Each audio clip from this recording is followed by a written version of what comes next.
Radio 2000 98.5 FM Community Program. सामाजिक हिंदी कार्यक्रम दर्पण आकाशवाणी 2098.5 FM।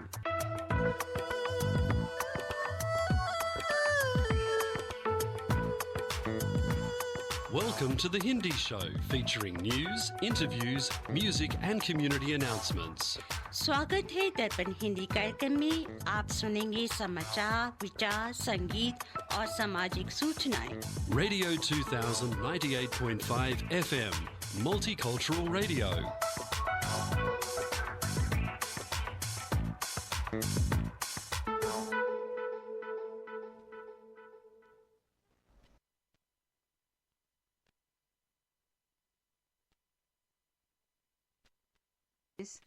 कलयुग विक्रम संवत 2083 ज्येष्ठ महीने के कृष्ण पक्ष की सप्तमी 7 जून 2026 है। दर्पण के सभी श्रोताओं को ऋचा श्रीवास्तव और सुनील श्रीवास्तव का सप्रेम नमस्कार। अब सुनिए इस सप्ताह के समाचार। मुख्य समाचार इस प्रकार हैं। पीएम मोदी के आर्थिक सुधार देश की समृद्धि को लगातार दे रहे हैं बढ़ावा, अमित शाह का बड़ा बयान। वैश्विक मंच पर भारतीय रेल का डंका, भारी माल ढुलाई प्रणालियों वाले विशिष्ट देशों के क्लब में शामिल हुआ भारत। पिछले 10 साल में बढ़ा हरित आवरण और वन्य जीव संरक्षण में मिली सफलता, पीएम मोदी का बड़ा बयान। संकट की घड़ी में भारत ने दिया साथ, अब ईरानी राजदूत ने जताया आभार। सूर्य कुमार यादव की कुर्सी गई, श्रेयस अय्यर होंगे भारत के नए T20 कप्तान। अब सुनिए समाचार विस्तार से। वित्त वर्ष 2026 में देश द्वारा अर्ज की गई 7.7% जीडीपी वृद्धि पर संतोष व्यक्त करते हुए केंद्रीय गृह मंत्री अमित शाह ने शुक्रवार को कहा कि प्रधानमंत्री नरेंद्र मोदी द्वारा शुरू किए गए सुधार आर्थिक समृद्धि को लगातार बढ़ावा दे रहे हैं, जिससे भारत विश्व की सबसे तेजी से बढ़ती अर्थव्यवस्था बन गया है। भारत भारी माल ढुलाई रेल प्रणालियों का संचालन करने वाले चुनिंदा देशों के क्लब में शामिल हो गया है। भारत माल ढुलाई संचालन की सुरक्षा, विश्वसनीयता और दक्षता को बढ़ाने के लिए सर्वोत्तम प्रथाओं व उन्नत प्रौद्योगिकी अपनाने की दिशा में अग्रसर है। यह बात DFCCIL के प्रबंधक निदेशक प्रवीण कुमार ने शुक्रवार को कहा। विश्व पर्यावरण दिवस के अवसर पर प्रधानमंत्री नरेंद्र मोदी ने देशवासियों को शुभकामनाएं देते हुए पर्यावरण संरक्षण के प्रति सरकार और लोगों के साझा प्रयासों को रेखांकित किया। उन्होंने कहा कि पिछले 1 दशक में केंद्र सरकार द्वारा किए गए निरंतर प्रयासों के कारण देश के हरित आवरण में उल्लेखनीय वृद्धि हुई है तथा कई वन्य जीव प्रजातियों की आबादी में भी सकारात्मक बढ़ोतरी दर्ज की गई है। भारत में ईरान के राजदूत मोहम्मद फथाली ने पश्चिम एशिया संघर्ष के दौरान भारत और भारतीय जनता द्वारा दिखाई गई संवेदना एवं समर्थन के लिए आभार व्यक्त किया है। उन्होंने कहा कि कठिन समय में भारत के लोगों ने ईरान के साथ मजबूती से खड़े होकर दोनों देशों के बीच ऐतिहासिक और सांस्कृतिक संबंधों की गहराई को प्रदर्शित किया। भारत का नया T20 कप्तान कौन होगा, इस पर सस्पेंस अब समाप्त हो गया है। इस महीने 26 जून से आयरलैंड और जुलाई से इंग्लैंड के विरुद्ध होने वाली T20 सीरीज के लिए भारतीय टीम के कप्तानी श्रेयस अय्यर करेंगे। अक्षर पटेल की जगह अब उप कप्तान तिलक वर्मा होंगे। सूर्य को हटाने और श्रेयस को नया कप्तान बनाने को लेकर सहमति बन चुकी है। बैठक में सिर्फ इस पर मुहर लगेगी कि इसके बाद इस बारे में मुख्य चयनकर्ता बाकी चयनकर्ताओं से बातचीत करेंगे। कोच गौतम गंभीर संजू सैमसन को कप्तान बनाना चाहते थे, लेकिन बीसीसीआई और मुख्य चयनकर्ता अजित अगरकर इससे सहमत नहीं थे। अब सुनिए वाणिज्य समाचार। इस सप्ताह दिल्ली सर्राफा बाजार बंद होने तक स्टैंडर्ड सोने का भाव रहा 1,42,279 रुपये प्रति 10 ग्राम। यूएस डॉलर की विनिमय दर थी 95 रुपये 36 पैसे और ऑस्ट्रेलियन डॉलर 67 रुपये 17 पैसे। इसी के साथ आज के समाचार समाप्त हुए। आप सुन रहे हैं दर्पण हिंदी कार्यक्रम रेडियो 2000 FM 98.5 मेगाहर्ट्ज पर। आज के साथ स्टूडियो में है ऋचा श्रीवास्तव, ऋचा और सुनील। आज का टॉपिक और गेस्ट जो है आज का है अंक ज्योतिष, न्यूमरोलॉजी पे करेंगे विशेषज्ञ सुरुचि थेपलियाल, मंजू मित्तल और स्क्रीन ऑस्ट्रेलिया रफ़ी शो करेंगे और tribute to doctor Bashir Badr और song tribute to Suman Kalyanpur. अब आज का प्रोग्राम शुरू करने के पहले सुनिए ऋचा जी से आज का विचार। नमस्कार श्रोताओं, आज के प्रोग्राम में जैसा सुनील जी ने बताया कि हम आज श्रद्धांजलि दे रहे हैं महान सिंगर सुमन कल्याणपुर जी को और डॉक्टर बशीर बद्र जो सदी के सबसे बड़े शायर माने जाते हैं। सुमन जी 31 मई को हमारे साथ नहीं रहीं, अलविदा कह दिया उन्होंने और डॉक्टर बशीर बद्र की जीवन यात्रा समाप्त हुई 28 मई 2026 को। तो आज के विचार में हमने डॉक्टर बशीर बद्र का ही एक शेर सोचा जो आप लोग को सुनाऊं, जो हमें जीवन में राह दिखाता है। तो बशीर बद्र जी कहते हैं, अंधेरी रात को मैं रोज़ ए रोशन नहीं बदलता, अंधेरी रात को मैं रोज़ ए रोशन से नहीं बदलता, मैं अपनी राह खुद चुनता हूँ, मौसम से नहीं बदलता। तो इसका अर्थ ये हुआ, बशीर बद्र साहब का कहना है कि जीवन में विनम्रता और सहिष्णुता और दूसरों के प्रति संवेदनशीलता ही सच्ची इंसानियत की पहचान है। आइए सुमन कल्याणपुर जी की आवाज़ में एक भजन सुनते हैं।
जब डोले जीवन नैया, जब जब डोले जीवन नैया, तब तब तुम बन जाओ भैया। दूर है धारा से किनारा कितना, जय जय कृष्णा, जय जय कृष्णा, जय जय कृष्णा, जय जय कृष्णा।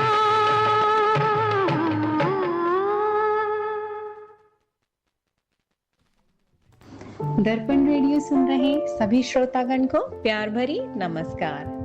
क्या आप अपने प्रियजनों के लिए भरोसेमंद और स्नेहपूर्ण देखभाल की तलाश में हैं? श्री ओम केयर में हम वरिष्ठ नागरिकों के लिए सम्मान, गरिमा और घर जैसा माहौल देते हैं।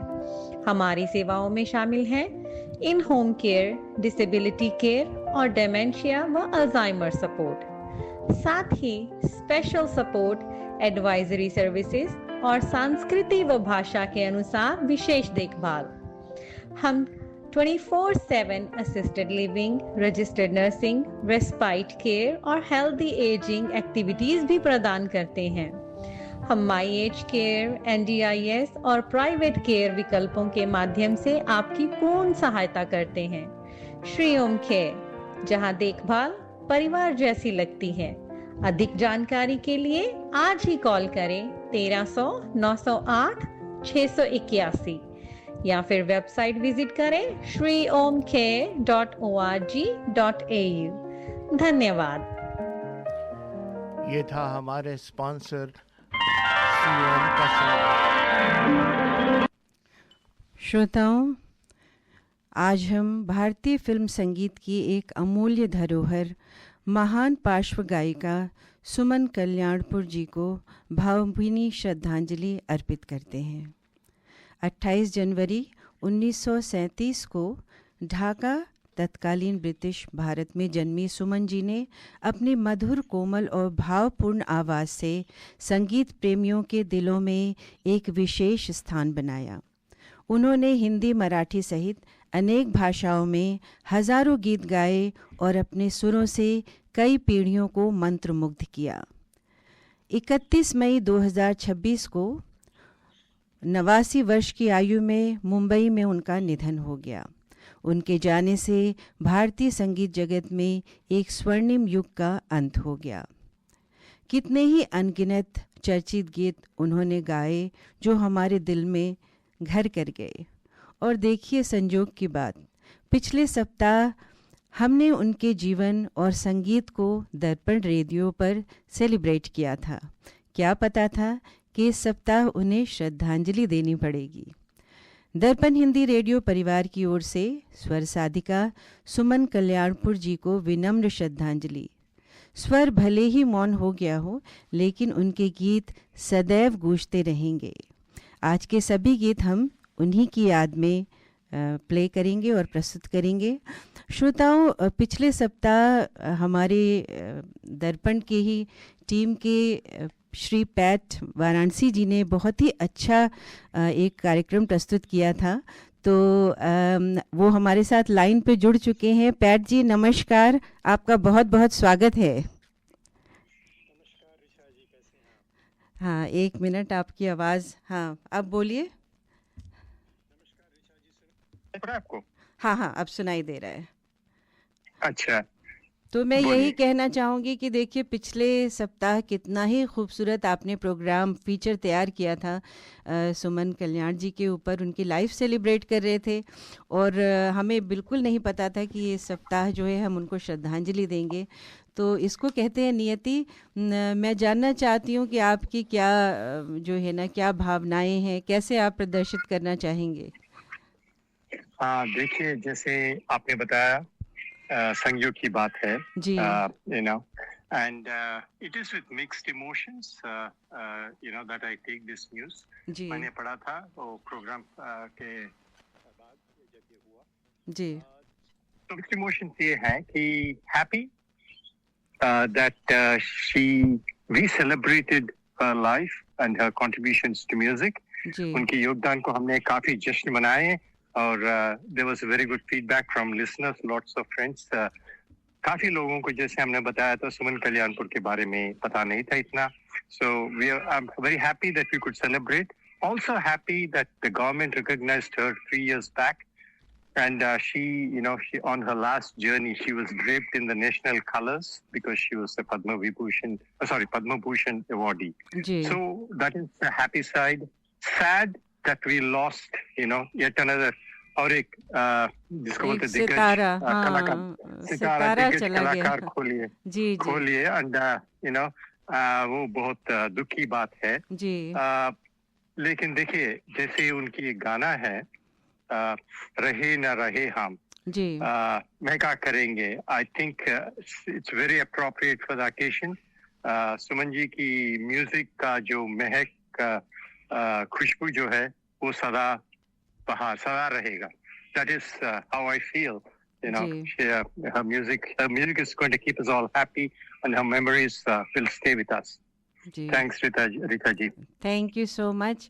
और दर्पण परिवार की ओर से सुमन जी को श्रद्धांजलि देते हुए आइए सुनते हैं उनका ही एक गीत, बहुत ही सुंदर सा.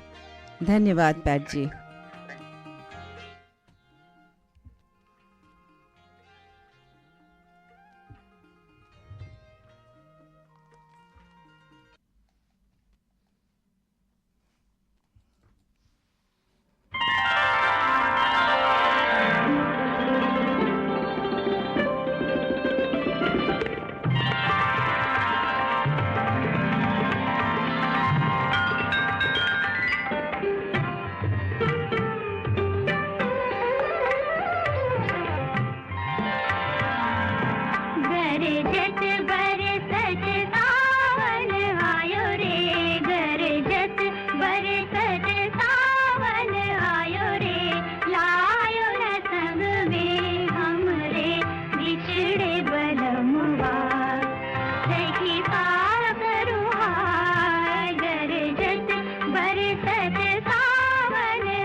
भाई साहब, ये करी मास्टर्स और अन्य मसालों में क्या अंतर है?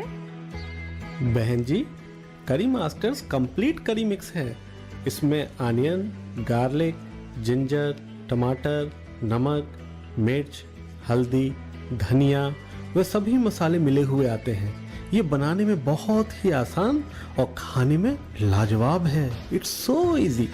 इनकी वेबसाइट का एड्रेस है www.currymasters.com.au। ये था हमारे स्पॉन्सर करी मास्टर्स का संदेश। श्रोताओं, आज हम 2 टिकट ला रहे हैं। एक बहुत ही अच्छा प्रोग्राम जो है केदारनाथ प्रेजेंट्स गाता रहे मेरा दिल सीजन 2। बहुत लोगों को पता होगा जो ऑलरेडी सीजन 1 अटेंड कर चुके होंगे, और ये बहुत ही सुंदर शो है। इसके लिए 2 टिकट हम देंगे, और आप इस बेसिस पे कि भाई जिनका अच्छा कमेंट आएगा हमारे आज के प्रोग्राम के बारे में, सुनील जी, प्रोग्राम के बारे में, और जो है हमारे व्हाट्सएप ग्रुप में जो कमेंट्स आएंगे उस बेसिस पे हम जो है 2 टिकट्स देंगे। तो एक व्यक्ति को 1 टिकट मिलेगा। हाँ। और किस दिन हो रहा है ये प्रोग्राम? ये प्रोग्राम डिटेल्स तो मेरे पास उतना नहीं है, लेकिन चलिए हम डिटेल्स अभी आपको बता देंगे। लेकिन अभी जो है हम अपना प्रोग्राम की शुरुआत करते हैं। श्रोताओं, आपको बता दें कि आज हम जो है बहुत ही रोचक इंटरव्यू आपके लिए ले आ रहे हैं, और वो टॉपिक है हमारा आज का अंक ज्योतिष। अंक ज्योतिष के बारे में हम सब जानते हैं कि जो है अंकों का कितना उपयोग है हमारे जीवन में, और कितना हमारे ऊपर इफ़ेक्ट डालते हैं, चाहे वो बर्थ से रिलेटेड हो। तो इससे मुझे तो ज़्यादा जानकारी नहीं है, लेकिन हम आज एक अंक ज्योतिष विशेषज्ञ को लेकर आए हैं, जिनका नाम है सुरुचि थेलपियाल। मैंने आपका नाम सही पुकारा, तो उनसे आपको मिलाते हैं और बातचीत करेंगे हम अंक ज्योतिष से। ये विशेषज्ञ हैं, ये टारो रीडर भी हैं, अंक ज्योतिष भी करती हैं, ज्योतिष के बारे में भी जानती हैं, बहुत कुछ इनको जानकारी है, क्लासेस भी लेती हैं। तो सबसे पहले क्यों ना इनके मुख से ही सुने कि सुरुचि जी क्या हैं, किस तरह के काम करती हैं, और कैसे जो है इनकी रुचि इन विषयों में हुई। तो सुरुचि जी, आपका दर्पण रेडियो पे बहुत बहुत स्वागत है। आप पहले भी आ चुकी हैं, इस विषय पे हमने चर्चा की थी, और आज मुझे लगा कि क्यों ना श्रोताओं के बारे में जो 1 से 9 मूलांक होते हैं उनके बारे में थोड़ा श्रोताओं को बताएं, और हल्की सी जानकारी दें कि क्या है अंक ज्योतिष। तो सबसे पहले अपने बारे में श्रोताओं को बताइए कि आप कहाँ से हैं और किन किन विषयों पे आप जो है वो काम करती हैं। धन्यवाद ऋचा जी दर्पण स्टूडियो में बुलाने के लिए, एंड गुड मॉर्निंग ऑल श्रोताओं को। आज मैं सुरुचि थपलियाल आपको न्यूमरोलॉजी अंक ज्योतिष के बारे में थोड़ा सा बताऊंगी कि क्या है अंक ज्योतिष और मैं कैसे पहुंची यहाँ। इसके अलावा भी आप क्या क्या विषयों पे काम करती हैं? एक्चुअली मैं काफ़ी टाइम से ये रिसर्च कर रही थी। पहले मैंने भी बहुत लोगों की तरह अलग अलग फील्ड में गई, जैसे टैरो रीडर और भी चीज़ें जैसे कि रेकी, काफ़ी चीज़ें करी मैंने मोडेलिटीज़। पर जब से मैं अंक ज्योतिष और एस्ट्रोलॉजी में आई तब से मुझे डिफरेंस पता चला कि ओरिजिनल चीज़ क्या है, जो भी हमारे प्रिडिक्शन का मेथड्स हैं वो क्या हैं और क्या सही में साइंटिफिकली वर्क करते हैं। अच्छा। और क्या चीज़ ऐसी है जो कि इंसान को गुमराह करती है। तो हमें उस पर हमें नहीं पढ़ना कि किस चीज़ से हमें मतलब एक्चुअली ज्योतिष क्या है। ये जो आधी से ज़्यादा ज्योतिष है वो यूट्यूब या सोशल मीडिया के थ्रू इसको खराब कर चुके हैं और ये डर का एक माध्यम बन चुका है। हाँ, तो आप बताइए कि क्या परिभाषा है, क्या है अंक ज्योतिष? हाँ जी, तो जैसे कि आपने ज्योतिष की बात की, तो ज्योति प्लस ईश मतलब ज्योतिष। ज्योति मीन्स ज्योति, ईश्वर की जो ज्योति है, ईश्वरीय ज्ञान, उसको हम ज्योतिष कहते हैं। बट जो एस्ट्रोलॉजी है वो एस्टर की logy means astro and logy से बना है। एस्टर मीन्स तारों की, लॉजी मीन्स लॉजिक या जो ज्ञान है। तो एस्ट्रोलॉजी और ज्योतिष में यहीं पे डिफरेंस आ जाता है कि इसमें इंट्यूशन भी वर्क करती है और एस्ट्रोलॉजी में केवल हम एस्टर की नॉलेज से। अब जहाँ तक अंक ज्योतिष की बात आती है, अंक ज्योतिष मीन्स जो नंबर की ज्योतिष है, नंबर के बारे में अध्ययन करने को ही अंक ज्योतिष कहते हैं। और जो ये न्यूमरोलॉजी है, जैसे कि न्यूमरो से आपको पता ही चल गया numbers and logy, logic, numbers का क्या लॉजिक है, ये हम अंक ज्योतिष के माध्यम तो से। एक सवाल उठता है सुरुचि जी की मूलांक जिसे हम बर्थ नंबर कहते हैं और भाग्यांक जो जिसे हम डेस्टिनी नंबर कहते हैं, तो ये दो अलग अलग चीजें हैं, क्या अंतर है इनमें? हाँ जी, मूलांक होता है मूल अंक जिस डेट को हम पैदा हुए हैं, यानी बर्थ का जो डेट है उसको हम सिंगल डिजिट में लाएंगे तो वो हमारा मूलांक होता है। जैसे उदाहरण दीजिए। कि हम 1, 2, 3 या 10, 15 इस डेट को पैदा हुए हैं, तो अगर हम सिंगल नंबर है कि 1, 2, 3 तो वो हमारा मूलांक हुआ। अगर हमारा 15, 16, 17 को पैदा हुए हैं तो जैसे 15 है तो 1 + 5 करके 6 उसको जोड़ देंगे, 6 वो सिंगल डिजिट पे ले आएंगे, वो हमारा मूलांक हुआ। एंड भाग्यांक हुआ हमारा पूरा जो डेट ऑफ बर्थ का टोटल होता है। जैसे कि 15 सितंबर 1980 किसी की डेट ऑफ बर्थ है तो हम पूरा टोटल करेंगे 1 + 5 + 9 + 1 + 9 80। तो इन सब का टोटल जो है वो भाग्यांक होता है जिसको डेस्टिनी नंबर कहते हैं। और मान लीजिए 20 नंबर आ गया वो, हाँ तो सिंगल डिजिट पे लाएंगे तो उसको 2 नंबर मानेंगे। हाँ, 2 नंबर। पर ये डिफरेंस है कि जो मूलांक है वो हमारा 30 की एज तक काम करता है। और जो भाग्यांक है वो हमारे भाग्य को बताता है, मीन्स जो हमारी लाइफ में इवेंट होते हैं उसकी प्रिडिक्शन के काम आता है। तो ये तो बहुत ही अच्छी बात आपने कही कि दोनों में फर्क है। हाँ जी, तो मतलब 30 साल से जो ऊपर है उनको जो है अपना पूरा टोटल करना चाहिए। पूरा टोटल तो दोनों में ही करना चाहिए। पर नेचर का पता हमें मूलांक से चलता है। जब हम पैदा हुए हैं तब से हमारा नेचर डिसाइड हो जाता है हमारे कर्मास पे, इन सब चीजों पे। तो वो मूलांक हो गया और भाग्यांक हमारा पूरा नंबर हो गया, जो कि हमारे लाइफ के मेजर इवेंट्स है, जैसे मैरिज, चाइल्ड बर्थ, प्रोफेशन, ये सब के बारे में बताते। तो ये बताइए कि जो अंक ज्योतिष है इनका क्या कोई वैज्ञानिक आधार है या सिर्फ एक ये ट्रेडिशन है और आध्यात्मिक विद्या मानी जाती है? और आज के समय में लोग अंक ज्योतिष का उपयोग किन किन क्षेत्रों में करते हैं? हाँ जी, तो अंक ज्योतिष का वैज्ञानिक आधार जरूर है, क्योंकि जहाँ नंबर्स हैं वहाँ वो प्लैनेटरी, जैसे हम अंक ज्योतिष की बात करते हैं वो भारतीय अंक ज्योतिष है जिसमें कि हम प्लैनेट से उसको कनेक्ट करते हैं। तो अब प्लेनेट में हो गया एस्ट्रोनॉमी, तो वो अपने आप साइंस हो गई, खगोल विज्ञान हो गया, साइंस हो गई, मैथमेटिक्स है उसमें, क्योंकि हम नंबर्स की कैलकुलेशन दशा, महादशा, अंतरदशा निकालने के लिए करते हैं, तो वो मैथ्स हो गई। तो जो है खाली हम मूलांक या भाग्यांक के बेसिस पे लाइफ के डिसीजन नहीं बता सकते। जो हमारे इवेंट है उसकी प्रिडिक्शन करने के लिए हमें उस टाइम पे क्या महादशा और क्या हमारा ईयरली दशा चल रही है वो ही देख के हम 2 नंबर से अगर हम प्रिडिक्शन करेंगे मूलांक और भाग्यांक, वो प्रिडिक्शन के लिए सही नहीं है, वो नेचर बताने के लिए सही है। अच्छा, तो किसी भी क्षेत्र में इसका उपयोग कर सकते हैं अगर कोई जानकारी चाहिए तो? हाँ जी, एक्चुअली क्या है कि कई बार हम सोचते हैं कि न्यूमरोलॉजी से हम भविष्य बता सकते हैं, जबकि ऐसा नहीं है। हम केवल इस चीज़ का इसलिए यूज़ करते हैं कि कोई हम डिसीजन लेने वाले हैं उस टाइम पे, अगर हमारा वो टाइम पीरियड, माना कि हमने कोई बिजनेस स्टार्ट करना है, वो दशा हमारी अभी ठीक नहीं चल रही है, तो हम उसे रोक सकते हैं, तो हम 1 साल बाद हम उसको पोस्टपोन करके नेक्स्ट ईयर कर सकते हैं। तो ये एक लाइफ को गाइडेंस देता है कि हमें किस टाइम पे क्या करना चाहिए। जैसे वीज़ा है, कोई स्टूडेंट्स बाहर आते हैं या कोई घूमने जाता है, तो हमें पता है राहु का पीरियड चल रहा है 1 साल के लिए, हमें उस पीरियड में वीज़ा अप्लाई करेंगे तो रिजेक्शन के चांसेस होंगे। तो केवल हम उस टाइम के लिए थोड़ा सा अपना पोस्टपोन कर सकते हैं, है ना।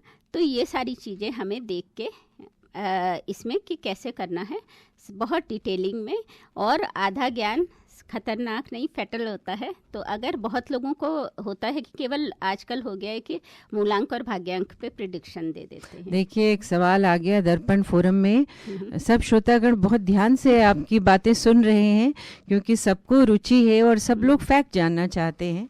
तो विवेक शर्मा जी पूछते हैं कि what is the impact of having the same मूलांक एंड भाग्यांक इन न्यूमरोलॉजी? हाँ जी, वो सब कॉम्बिनेशंस का है कि अगर हमारे पास माना कि मूलांक 2 है और भाग्यांक पे 2 है तो हमें 2 नंबर की क्वालिटीज़ देखनी होंगी कि इमोशनल है। तो जब हमारे पास मूलांक एंड भाग्यांक दोनों में ही मल्टीपल 2 आ जाएगा, यही होता है कि मल्टीपल नंबर्स का अलग इफेक्ट होता है, तो वो ओवर इमोशनल बना देगा। ओवर इमोशनल जॉब में भी थोड़ा सा ये होता है कि अगर ओवर इमोशनल होंगे तो इमोशनल होके डिसीजन मतलब डबल हो जाएगी, वो डबल हो जाएगी। ऐसे ही 2 नंबर वालों की जो क्वालिटी होती है कि वो अपने पेट में कोई बात नहीं रख पाते। तो अगर वो नहीं रखेंगे ऑफिस के मैटर में, तो फिर क्या होगा कि अगर वो अपने सीक्रेट्स बता देंगे या शेयर कर देंगे तो उनके लिए खराब भी हो सकता है। तो ये मल्टीपल नंबर्स का है। अच्छा, ये बहुत ही रुचिकर बात आपने बताई। अब ये बताइए कि अंक ज्योति या न्यूमरोलॉजी के बारे में सबसे बड़ी गलतफहमी क्या है और लोगों को इसे किस दृष्टिकोण से देखना चाहिए? हाँ जी, तो अंक ज्योतिष सबसे बड़ी गलतफहमी तो यही है कि कुछ लिमिटेशंस हैं अंक ज्योतिष की, जैसे कि सेम डेट में बॉर्न हुए लोग सब एक जैसे नहीं होते। जैसे कि मोदी जी हैं तो 17 सितंबर को उनका बर्थडे है, पर जो 17 को पैदा हुए हर कोई प्राइम मिनिस्टर नहीं बनेगा। हाँ, बिल्कुल। तो ऐसे ही हमें और नंबर्स को देख के देखना है कि इस टाइम पे इसका इफेक्ट क्या है। इसमें अंक ज्योतिष का जो ये वैदिक वाला है, इसमें हम ये देखते हैं कि ग्रिड में कितने मेल नंबर कितने फीमेल नंबर है। अब अगर ज्यादा फीमेल नंबर होंगे तो भी अच्छा नहीं है, क्योंकि वो ज्यादा पॉजिटिव बना देगा, है ना, और ज्यादा इमोशनल बना देगा। या ज्यादा मेल नंबर हैं तो वो ईगो ले आएंगे। देखिए, बहुत अच्छी बात है। एक और सवाल आ गया, आपको रोक रही हूँ मैं। यतिन जी पूछते हैं कि डेस्टिनी जो है इसका क्या महत्व है? हाँ जी, तो डेस्टिनी जैसे ये सवाल है कि क्या डेस्टिनी भी कोई चीज होती है? हाँ बिल्कुल, डेस्टिनी नंबर है हमारे फुल डेट ऑफ बर्थ का टोटल। जो कि हम तब यूज करते हैं जब हमें अपने लाइफ के इवेंट को देखना होता है। जैसे मैंने बताया 30 साल या अगर मैरिज हो गई है तो उसके बाद हम डेस्टिनी नंबर का यूज करते हैं। आपने अक्सर सुना होगा कि लोग कहते हैं अगर लड़का या लड़की है डेट कर रहे हैं फिर शादी हो गई तो कहते हैं तुम शादी के बाद बदल गए हो। क्यों बदल गए हो?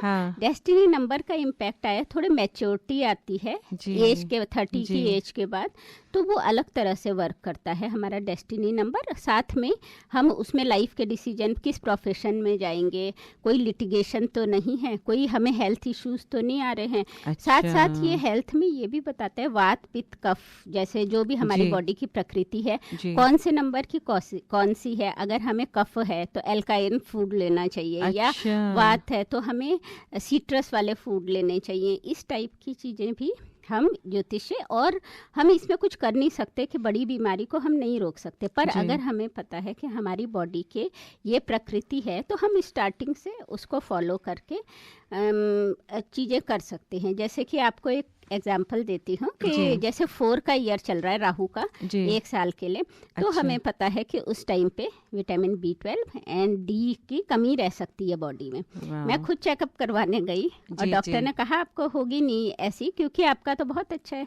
जब टेस्ट किया तो सारे टेस्ट नॉर्मल आए, B12 कम निकला। तो कई बार अब ये नहीं पता कि ये कैसे होता है, बट ये होती हैं चीजें। तो हमें वो चीजों का पहले से ही कि हमें ये वाला ईयर आ रहा है, हमें इसका ध्यान रखना है और मिथ में नहीं पड़ना, क्योंकि हुई है वही जो राम रच रखा, कहते हैं ना कि होगा तो वही जो कि भगवान ने, लेकिन उसको थोड़ा उसका उपाय कर सकते हैं। कर्मा जो है वो हमारा इसको रोक सकता है, और इस कर्मा के बारे में भी मैं थोड़ा सा बताना चाहूँगी। ज़रूर सुरुचि जी, देखिए क्वेश्चंस की, प्रश्नों की बौछार हो रही है हमारे दर्पण फोरम पे, तो इसका मतलब लोग इस टॉपिक को पसंद कर रहे हैं। तो एक छोटा सा ब्रेक लेंगे और ये बताएंगे कि सुरुचि जी ने कैसे ये पढ़ाई की और कितना डिवोशन है। ये प्रैक्टिशनर हैं अंक ज्योतिष की और टारो रीडिंग की प्रैक्टिस करती हैं। इनके नंबर भी देंगे, इनके डिटेल बताएंगे। एक छोटा सा ब्रेक लेंगे, सुमन कल्याणपुर जी का एक और प्यारा सा गीत सुनेंगे। और श्रोताओं, सबसे इंटरेस्टिंग बात है कि सुरुचि जी हमें बताने जा रही हैं कि 1 से 9 नंबर जो है उनके बारे में थोड़े थोड़े शॉर्ट में वो प्रेडिक्शन देंगी। अगर आपको डिटेल में जानना होगा तो नेचुरली आप इनसे संपर्क कीजिए और अपने बारे में जो है ना विशेष स्पेसिफिक रीडिंग कराएंगे। लेकिन ये थोड़ी थोड़ी जनरल बातें हमें बताएंगी अपने अगले जो है जो हमारा सेक्शन होगा। तो सुनते हैं ये प्यारा सा गीत।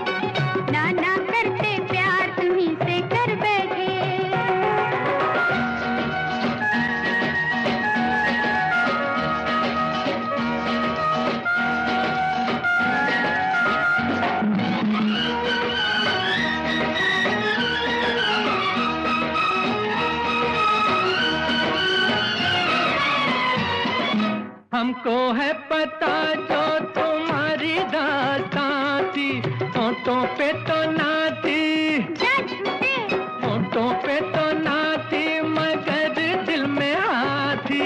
कोई दिल न देगा अनाड़ी अनजान को, हमने दे दिया है तो मानो एहसान को।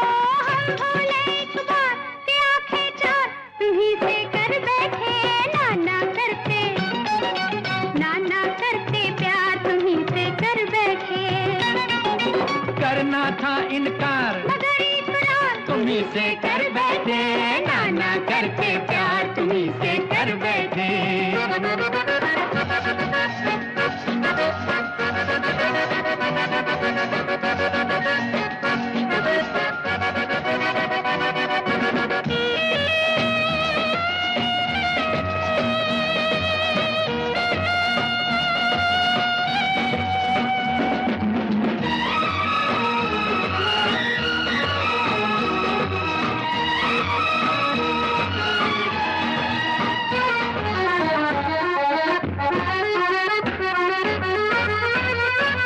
छोड़ो रहने भी दो ये झूठे अफसाने, ऐसा क्या है तुमने, चल झूठी ऐसा क्या है तुमने कि हम हो दीवाने।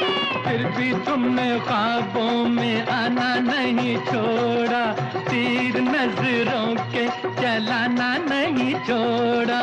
ये शिकवा सरकार हजारों बार तुम्हीं से कर बैठे, नाना करते प्यार तुम्हीं से कर बैठे। करना था इनकार मगर इकरार तुम्हीं से कर बैठे, नाना करते प्यार तुम्हीं से कर बैठे, नाना करते प्यार तुम्हीं से कर बैठे। Every Sunday, listen to The Hindi Show, 98.5 FM, Radio 2000. हर रविवार सुनिए दर्पण हिंदी कार्यक्रम 98.5 FM पर सुबह 9 से 11 बजे तक। करी मास्टर ने कंप्लीट करी मिक्स बनाया, फिर उसको घर घर में देखो पहुंचाया। घंटों की कुकिंग को मिनटों में कर दिखाया, वाह वाह वाह बढ़िया खाना बन के आया।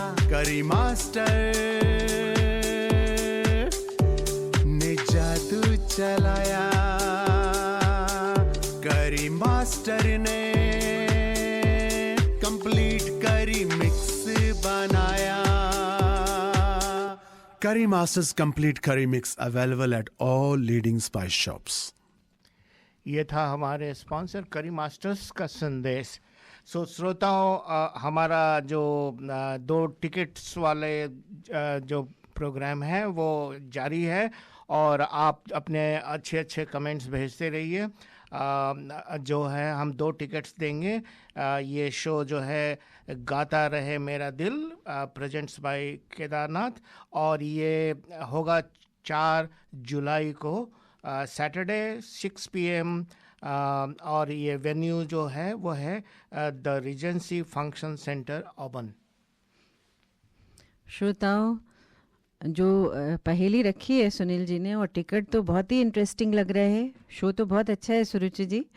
और आपको ये बता दूं श्रोतागण कि आज जो भी प्रश्न आप भेज रहे हैं, भले ही वो अंक ज्योतिष से रिलेटेड हो या अगले कार्यक्रम से रिलेटेड हो, हम सबको काउंट करेंगे और उसमें से जो है 2 नाम हम निकालेंगे।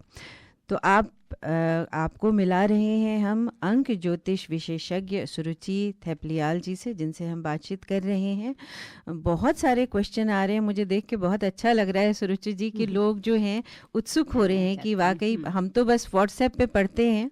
आपको बताएं कि मेरा नंबर 7 है और मेरी बेटी का नंबर जो है वो 16 है, तो वो भी 7 होता है। तो व्हाट्सएप में जो दिखाता है उसमें ये पूछता है कि बताता है मेरी जो भी जो है ना गुण अवगुण हैं कि 7 नंबर का क्या सिग्निफिकेंस है।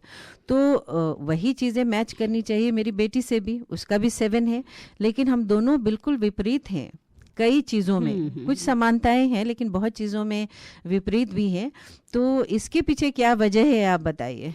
इसके पीछे ये वजह है कि ज़रूरी नहीं है कि आपकी ग्रिड में और आपकी डेट ऑफ बर्थ में जो पूरे नंबर्स हैं वो उससे मैच करते हों। हो सकता है जैसे मैंने मेल और फीमेल नंबर की बात की थी, हो सकता है कि आपकी ग्रिड में कुछ फीमेल नंबर्स हों जो आपको इमोशनल बनाते हों, और आपकी बेटी के ग्रिड में हो सकता है कुछ मेल नंबर हों जो इगोइस्टिक या ऐसे बनाते हो कि डिसीजन मेकिंग पावर हो। तो कुछ नंबर्स ऐसे हैं, वो उनके ट्रेड्स क्या कहते हैं। और हो सकता है कि अपोजिट भी हो, कि आपको कोई एरोगेंट बनाता हो और आपकी बेटी को कोई इसमें। पर हाँ, जो बेसिक क्वालिटीज़ हैं जो 7 की हैं वो सेम रहेंगी। साथ में कार्डिनल नंबर कहते हैं, जैसे अगर 2 नंबर से कोई नंबर बनता है मिलके, तो आपके पास अगर 7 है और उसके पास 16 का 7 है, तो जो 16 का 7 है वो 1 और 6 दोनों की क्वालिटी मिला के बनेगा। तो भले ही 7 की उसमें प्रोमिनेंट होगी क्वालिटी, पर 1 और 6 की भी क्वालिटी देखने को मिलेगी। तो ये डिफरेंस है। अच्छा, तो श्रोताओं ये सिखाती भी हैं, तो उस बारे में कुछ बताइए कि कितना वर्ष लग गया आपको इसकी पढ़ाई करने में और कैसे आप सिखाती हैं? हाँ जी, तो जब मैंने सब शुरुआत की थी ये न्यूमरोलॉजी की, तो मैंने आज से 5 साल पहले की थी। स्टार्टिंग में मुझे भी कुछ आइडिया नहीं था कि कौन सी न्यूमरोलॉजी कैसे वर्क करती है। कैल्डियन न्यूमरोलॉजी जैसे चाइनीज़ में है, लोशू ग्रिड है, या और बहुत सारी टेक्निक्स हैं, उसमें अलग अलग चीज़ें होती थी। मैंने सब सीखी। फाइनली मुझे जो पता चला कि मेन लोगों को क्या चाहिए, किसी को अपना नेचर नहीं पता करना, किसी को ज़्यादा चीज़ें नहीं पता करनी, एक्चुअल में क्या है उन्हें प्रिडिक्शन चाहिए। अब माना कोई हमारे पास आता है और वो पूछता है कि मेरी जॉब कब लगेगी। अब हम उसको बता रहे हैं, नहीं तुम्हारी ग्रिड में तो ये है, सैटर्न है या राहु है। उसे क्या मतलब है कि राहु है या सैटर्न है, वो पूछ रहा है कि मुझे आंसर दो कि मेरी जॉब कब लगेगी। तो हमने ये देखा कि जब हम इससे करते हैं, जो इंडियन न्यूमरोलॉजी है जिसको कि लोग वैदिक कहते हैं, जो कि वैदिक है नहीं, क्योंकि वेदों में कहीं भी न्यूमरोलॉजी का जिक्र नहीं है। पर लोग कहते हैं, तो हम इसको इंडियन न्यूमरोलॉजी कहते हैं। तो इसमें हमने जो प्लैनेट से उसको कनेक्ट करके प्रिडिक्शन करी कि क्या होगा, कब होगा, इसकी शादी होगी कि नहीं होगी। अब हम कह रहे हैं शादी होनी तो थी, पर अभी इसका मंगल चल रहा है या ये मांगलिक है। वही रेड फ्लैग है कि आपको वो बता रहे हैं कि अब इसका उपाय करो। नहीं हमें उपाय में पढ़ना, वो पूछ रहा है कि हमें सही बताओ कि कब होगी। तो हमें सटीक आंसर देना है। शॉर्ट एंड स्वीट है। फिर हम वैदिक में गए और हमने ये सीखा कि कैसे प्रिडिक्शन करते हैं। तो मुझे डिफरेंस पता चला। तो फिर मैंने लोगों तक ये पहुंचाना शुरू किया। धीरे धीरे लोगों ने इंटरेस्ट दिखाया। तो आज मेरे 4 बैच न्यूमरोलॉजी के चल रहे हैं। आप उनको शिक्षित कर रही हैं? पढ़ा रही हूँ। और पर बैच मतलब 50 to 60 स्टूडेंट्स हैं मेरे पास। तो कुछ इंडिया से, कुछ ऑस्ट्रेलिया, यूएस। अरे वाह, ये तो बहुत ही अच्छी बात है कि इसमें रुचि लोगों की बढ़ रही है और सीखना चाह रहे हैं। तो यदि कोई सीखना चाहे, आपसे संपर्क करना चाहे, तो आप अपना नंबर बता दीजिए श्रोतागण को बताना चाहें तो। हाँ जी, अगर कोई संपर्क करना चाहता है, कोई इस चीज़ में इंटरेस्टेड है और पहले शुरू में जानना चाहता है कि ये क्या है, तो मैं एक सेशन कल भी ले रही हूँ 4 से 5 बजे तक, जो कि बिल्कुल फ्री है। क्योंकि जब तक फ्री है ये कल का सेशन, क्योंकि जब तक किसी को पता नहीं होगा कि न्यूमरोलॉजी है क्या, वो सीखेगा कैसे। मार्केट भी जाते हैं तो 10 चीजें देख के हम लेते हैं, तो इसके बारे में हमें नहीं पता, हमें डिफरेंस नहीं पता, तो कैसे करेंगे। तो हमने कल का सेशन रखा है।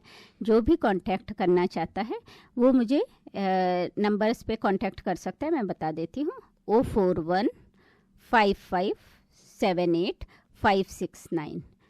तो ये बहुत अच्छी बात है, आपने नंबर दिया है। श्रोतागण, ये हम नंबर डाल देंगे अपने दर्पण फोरम में, तो आप संपर्क कर सकते हैं सुरुचि जी से। तो श्रोताओं, अब दिल थाम के बैठिए, क्योंकि सुरुचि जी अब हमें बताने जा रही हैं मूलांक जो है। अपने अपने नंबर जोड़ लीजिए पहले, हैं कि अगर आपका जन्म जो 15 को हुआ है तो आप 5 और 1 जोड़ लीजिए और वो नंबर 6 हो जाएगा। और बिल्कुल 1 से 9 नंबर का आप बारी बारी से बहुत संक्षेप में जो है कुछ प्रेडिक्शंस बताइए। हाँ जी, उससे पहले मैं ये बताना चाहती हूँ सारे श्रोताओं को कि सबसे पहले आप ये समझ लीजिए कि ये न्यूमरोलॉजी कोई ऐसा नहीं है कि अंधविश्वास का जरिया, ये नंबर्स का खेल है। और जैसे हमारे कर्मांश होते हैं, तो उसमें 3 टाइप के कर्माज होते हैं, एक संचित कर्मा, प्रारब्ध और क्रियामान। तो संचित कर्मा जो हमारे कई जन्मों के इकट्ठे होने का एक बस्ता सा है, बैग, उसके अंदर भरे हुए हैं। अच्छा। उसमें से प्रारब्ध जो हम इस जन्म में हैं, जो लेके आए हैं, वो निकला है। इस जन्म के लिए हमें प्रारब्ध से जो मिला है वही होगा। और उसके बाद जो ऐसा नहीं है कि हमने जो इस जन्म में कर्म नहीं किए करे हैं उसका हमें कुछ नहीं मिलेगा, नहीं, वो क्रियामान कर्मा में होगा। वो हो सकता है हमें इस जन्म में मिल जाए, नहीं तो वो ऐड हो जाएगा संचित कर्मा में। तो जो प्रारब्ध है उसके बेस पे कुंडली हमारी बनाई जाती है, जिससे कि एस्ट्रोलॉजर बताते हैं कि ये तुम्हारा होगा, इस टाइम पे होगा। पर जो क्रियामान कर्म है वो कैसे देखेंगे, वो कहीं कुंडली में नहीं लिखा होता। हाँ, वो कुंडली में नहीं लिखा होता, वो हम न्यूमरोलॉजी से प्रश्न के थ्रू डिवाइन से पूछते हैं और तब हमें पता चलता है कि ये वर्क कैसे करता है। अब खाली नंबर्स का इसीलिए हमने प्लैनेट्स के साथ करके किया है, पर फिर भी हम यही कहते हैं कि ये सब कर्म का फल है। क्यों? आजकल लोग कहते हैं मोबाइल नंबर्स का ये नंबर कर दो तो अच्छा होगा, ये इस नंबर का मोबाइल नंबर ले लो। क्या भगवान राम के पास मोबाइल नंबर था? नहीं, उन्होंने भी कर्म ही किया, शस्त्र उठाए और तभी सीता जी का पता चला। या फिर हाँ, नंबर्स का महत्व है, जैसे कि कृष्ण भगवान अष्टमी को पैदा हुए। 8 नंबर स्ट्रगल का है, उनकी फुल लाइफ तभी भी हम मतलब हिंदी मंथ के हिसाब से भी देखते थे कि 8 नंबर है अष्टमी, तो उनकी लाइफ फुल ऑफ स्ट्रगल रही। इवन जब वो उनकी डेथ भी हुई तो तीर से। ऐसे ही राम नवमी को हुए थे। तो 9 नंबर वालों का ये होता है कि गुस्सा नहीं आता, जब आएगा तो बहुत तेज। तब उन्होंने कहा सागर को भी सिखा देंगे। तो ये नंबर्स के महत्व हैं जो आज से कई सालों से पता चल रहे हैं, पर कोई सही तरीके से इसको बताने वाला नहीं है। तो अब मैं आपको मूलांक और भाग्यांक के नंबर, तो मूलांक नंबर 1 पर आते हैं। हाँ जी, तो 1 नंबर वाला, नंबर 1 स्टार्टिंग का नंबर है, 1 से स्टार्ट होता है, 0 का इसमें कोई महत्व नहीं होता। तो 1 नंबर वाले में मैनेजमेंट क्वालिटी होगी जिसका 1 नंबर है, और उसकी मतलब गवर्नमेंट जॉब जैसे होगा, या पॉलिटिशियन के चार्ट्स में आप ज़्यादा देख सकते हैं जिनमें कि मैनेजमेंट पावर होगी। जैसे मैंने बताया कि 17 के मोदी जी हैं, तो ज़रूरी नहीं है कि हर कोई प्राइम मिनिस्टर बनेगा, पर 1 वाली क्वालिटी उसमें रहेगी। तो मैनेजमेंट पावर या ईगो, कैसा स्वभाव रहेगा? हाँ, ईगो होगी, मैनेजमेंट पावर होगी, किसी चीज़ को मतलब खुद से हैंडल करने की ताकत होगी। पर वो भी खाली 1 नंबर से हम डायरेक्ट नहीं बता सकते। अगर मल्टीपल 1 होगा, डेस्टिनी 1 है या बेसिक 1 है, सबके अलग अलग कैरेक्टरिस्टिक्स है। तो हम जल्दी सिर्फ एक नंबर की बात करते हैं। तो हम नंबर 2 पे आते हैं। नंबर 2 इमोशनल नंबर है, इमोशंस होंगे उसमें, और प्यार ही प्यार बेशुमार जैसे कहते हैं। तो नंबर 2 के पास बस वही है, इससे ज़्यादा मतलब पैसों का नंबर नहीं है, इमोशंस का नंबर है, क्रिएटिविटी का नंबर है, कुछ क्रिएटिव करने का, ये सब चीज़ें उसमें होंगी। चलिए नंबर 3। नंबर 3 जुपिटर गुरु का नंबर है, पढ़ाने का, टीचर का, जो काउंसलिंग करते हैं, इन सब के लिए नंबर 3 नंबर है, जिसमें कि बहुत ज़्यादा मोरल वैल्यू रहती है, किसी को धोखा नहीं देता। चलिए नंबर 4। राहु का नंबर है नंबर 4। राहु का नंबर इल्यूजन देता है, कन्फ्यूज़न देता है। साथ में थोड़ा सा जिनका नंबर 4 है उनके इलेक्ट्रॉनिक्स आइटम्स ज़्यादा टूट फूट होती है, ये सब देखा गया। अच्छा, नंबर 5। नंबर 5 है मरकरी का, पैसों का नंबर है। उनके दिमाग में हमेशा मनी मनी चलती रहती है, अपना सपना मनी मनी। तो उनको पैसे मतलब उससे ज़्यादा ऊपर रखते हैं। अच्छा, हार्ट से। तो अगला नंबर 6। नंबर 6 लग्जरी का नंबर है, लस का नंबर है। उसमें देखा गया अगर वही 6 नंबर मल्टीपल हो जाता है, तो अगर लड़के हैं तो लड़कियां पीछे पीछे जागे भागेंगी, अगर लड़कियां हैं तो लड़के इंटरेस्ट। अरे वाह, 6 नंबर वाले श्रोतागण बहुत ध्यान से सुनेंगे। और लग्जरी रहेगी, पर मल्टीपल और उसका अलग अलग महत्व है। अच्छा, अब हमारे नंबर 7 पे आ जाइए। नंबर 7 है आध्यात्म का नंबर, लक का नंबर, ट्रैवल का नंबर। मल्टीपल होता है तो ट्रैवल करवाता है। अगर एक बार 7 है तो हाँ, हमेशा लक उनका साथ देगा, किसी भी जगह में स्टक नहीं होंगे और काफ़ी हेल्पफुल होते हैं ऐसे लोग। अच्छा, नंबर 8। नंबर 8 है ऑब्स्टिकल्स का नंबर, और मतलब वो किसी के साथ अन्याय जैसे 3 और 8 वाले हैं नहीं होने देते, और खुद ही उठ के आगे आ जाएंगे, बोलेंगे। और दूसरी चीज़, अगर ये मल्टीपल हो जाते हैं तो वो फॉरगेट भी नहीं करते और फॉरगिव भी नहीं करते। अच्छा। अगर किसी से वो हो जाए, नाराज होते नहीं हैं, थोड़े से इमोशनल होते हैं, पर ये दिखाते नहीं हैं। ये जिसको कहते हैं कि बाथरूम में जाके रोते हैं। तो अच्छा। ऐसा नंबर है, पर थोड़े स्पिरिचुअल भी होते हैं, हार्ड वर्कर होते हैं। ये है नंबर जी। नंबर 9? नंबर 9 है मंगल का, मार्च। तो एनर्जी बहुत ज़्यादा रहती है, करेज ज़्यादा रहता है। सिंगल 9 रहता है तो करेजियस रहते हैं। वहीं अगर मल्टीपल हो जाता है, जैसे कि ट्रिपल टाइम्स हो जाता है, तो सर्जरी का योग बना देता है। तो इसीलिए इनका कहते हैं कि इनमें काफ़ी एनर्जी रहती है, इन्हें अपनी एनर्जी चैनलाइज करनी चाहिए एक्सरसाइज के थ्रू। बहुत। तो ये अगर चूज़ करना हो तो सबसे बेस्ट नंबर कौन सा होता है? कहते हैं कि नंबर्स को चूज़ करके हम जैसे बर्थ में या किसी चीज़ में हम यूज़ करते हैं, पर सिंगल नंबर कभी भी ऐसे वर्क नहीं करता है। इसलिए कोई भी नंबर, सारे नंबर अच्छे हैं और सारे नंबर बुरे हैं, तो उनके सारी ग्रेड देख के। चलिए क्विकली जो सवाल आ रहे हैं उनके बारे में पूछ लेते हैं। राज गर्ग जी पूछते हैं कि बहुत ज्ञानवर्धक सुरुचि, ऐसे ही ज्ञान प्राप्त करते रहिए। तो इनका कमेंट है, लेकिन जो है सवाल हमारे पास है उस बारे में हम जानना चाहते हैं। राज गर्ग जी पूछते हैं, क्या आप अपनी डेस्टिनी बदल सकते हैं या ये फिक्स है और बदला नहीं जा सकता? ये मैंने बताया था, जैसे कर्मा से, क्रियामान कर्मा से हम चेंज कर सकते हैं, पर क्रियामान कर्मा से हम इस लाइफ का जो चेंज कर सकते हैं वो केवल स्पिरिचुअलिटी से चेंज कर सकते हैं। हमें मंत्राज या पूजा इन सब चीज़ों में अगर हम जाते हैं तो यस, हमारे को वो जो प्रॉब्लम्स आती हैं उनका कम पता चलेगा या उन प्रॉब्लम से हमें रास्ता मिल जाएगा। जी। राजीव निगम जी पूछते हैं कि please tell the impact of the mulank and bhagyank in together, and if they are different, do they impact on the partner, wives, data in later part of life? हाँ, तो सब ये हैं 2-3 क्वेश्चंस का मिक्सचर है। अच्छा। मूलांक और भाग्यांक का यस डेफिनेटली फ़र्क पड़ता है, और अगर डिफरेंट है मूलांक भाग्यांक तो जैसे मैंने बताया प्लैनेट से जोड़ के देखते हैं। जैसे कि सूर्य और शनि अगर 1 और 8 का कॉम्बिनेशन बन रहा है तो उसका कॉम्बिनेशन, उसकी युति क्या फ़र्क देगी, या कौन से फ्रेंड्स हैं, कौन से एनिमिटी हैं, ये सारी चीज़ें देख के हमें कि किस टाइम पे क्या नंबर चल रहा है उसी तो राजीव जी आपसे कहूँगी कि आप जो है पर्सनली रीडिंग कीजिए सुरुचि जी के साथ डिटेल्स के लिए। अमिता श्रीवास्तव जी पूछती हैं, व्हाट आर फीमेल नंबर्स और मेल नंबर्स? हाँ जी, जैसे 2 नंबर है, ये फीमेल नंबर में आता है। 8 नंबर है, इनमें जो फीमेल नंबर्स होते हैं उनमें इमोशंस ज़्यादा होंगे या क्रिएटिविटी ज़्यादा होगी, और मेल नंबर्स हैं उनमें ईगो होगी, मैनेजमेंट होगी, हर चीज़ को करने का कि खुद कर लेंगे। तो मेल नंबर 1 है, जैसे सन का नंबर है, 3 है और 9 है। 3 मतलब जुपिटर, 9 मतलब मार्स। तो जिनके पास ये नंबर हैं उनको मतलब कहीं किसी भी पोजीशन में गिरेंगे तो उठ जाएंगे, जबकि फीमेल नंबर्स है उन्हें कंधा चाहिए होता है रोने के लिए। तो प्रदीप जी भी फिर पूछते हैं कि मेल नंबर और फीमेल नंबर क्या होता है, आपने बता दिया। शैलजा जी पूछती हैं कि सुरुचि जी ये नंबर जो आपने बताए वो अंग्रेजी बेस्ड हैं या हिंदू तिथियों के अनुसार हैं? हाँ जी, तो ये हैं तो इंग्लिश बेस्ड, क्योंकि आजकल हम जब हमारा बर्थ हुआ है तो हम उसको इंग्लिश कैलेंडर के अकॉर्डिंग यूज़ करते हैं, तो ये इंग्लिश कैलेंडर पे ही वर्क करता है। पर हाँ, हम तिथि के हिसाब से भी अगर नेचर देखेंगे तो वो कहीं ना कहीं मैच करती हैं। जी, बहुत अच्छी बातें आपने बताई।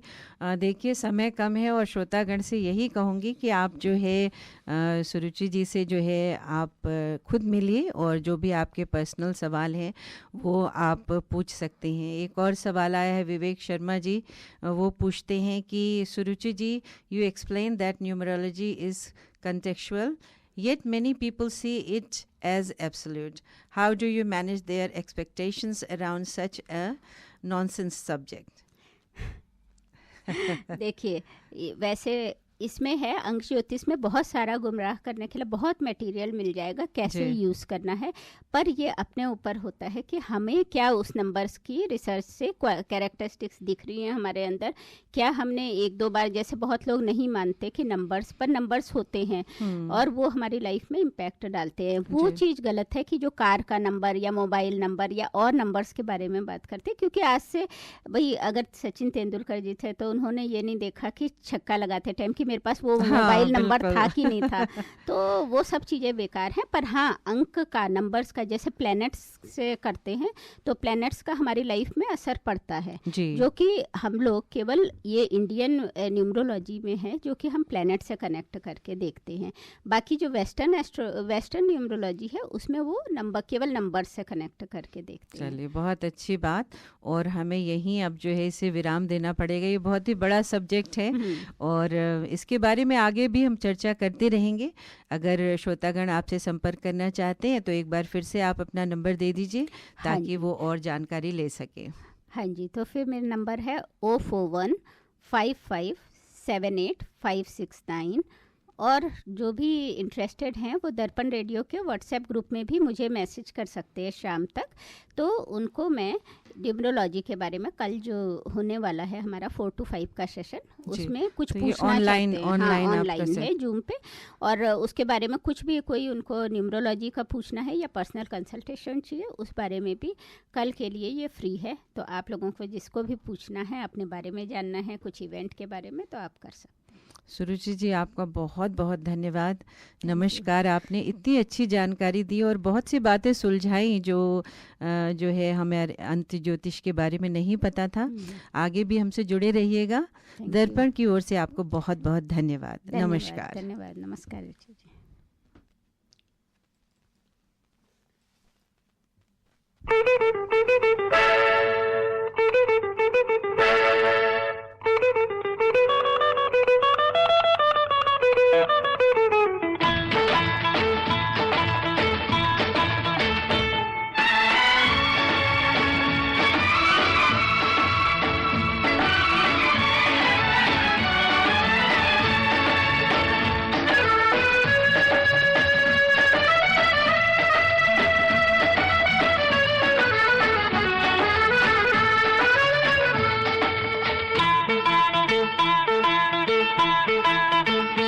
आजकल तेरे मेरे प्यार के चर्चे हर ज़बान पर, सबको मालूम है और सबको खबर हो गई।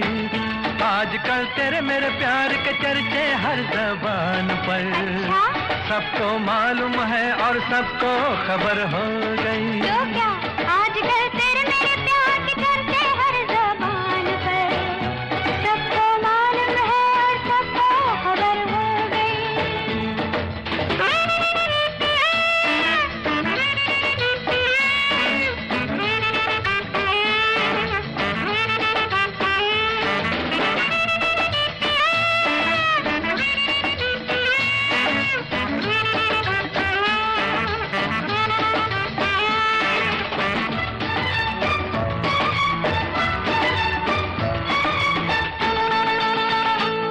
हमने तो प्यार में ऐसा काम कर लिया, प्यार की राह में अपना नाम कर लिया।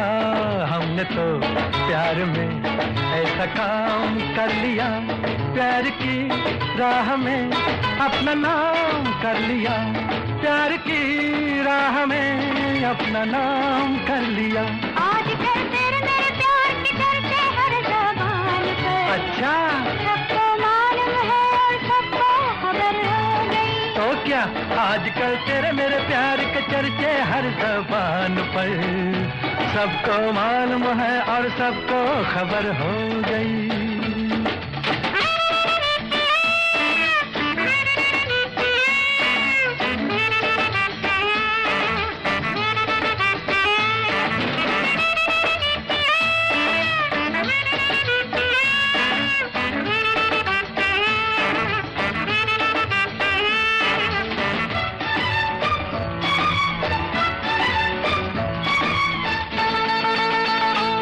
दो बदन एक दिल एक जान हो गए, मंजिलें एक हुई हम सफर बन गए। दो बदन एक दिल एक जान हो गए, मंजिलें एक हुई हम सफर बन गए, मंजिलें एक हुई हम सफर बन गए। आजकल तेरे मेरे प्यार के चर्चे हर ज़बान पर, सबको मालूम है और सबको खबर हो गई। तो क्या? आजकल तेरे मेरे प्यार के चर्चे हर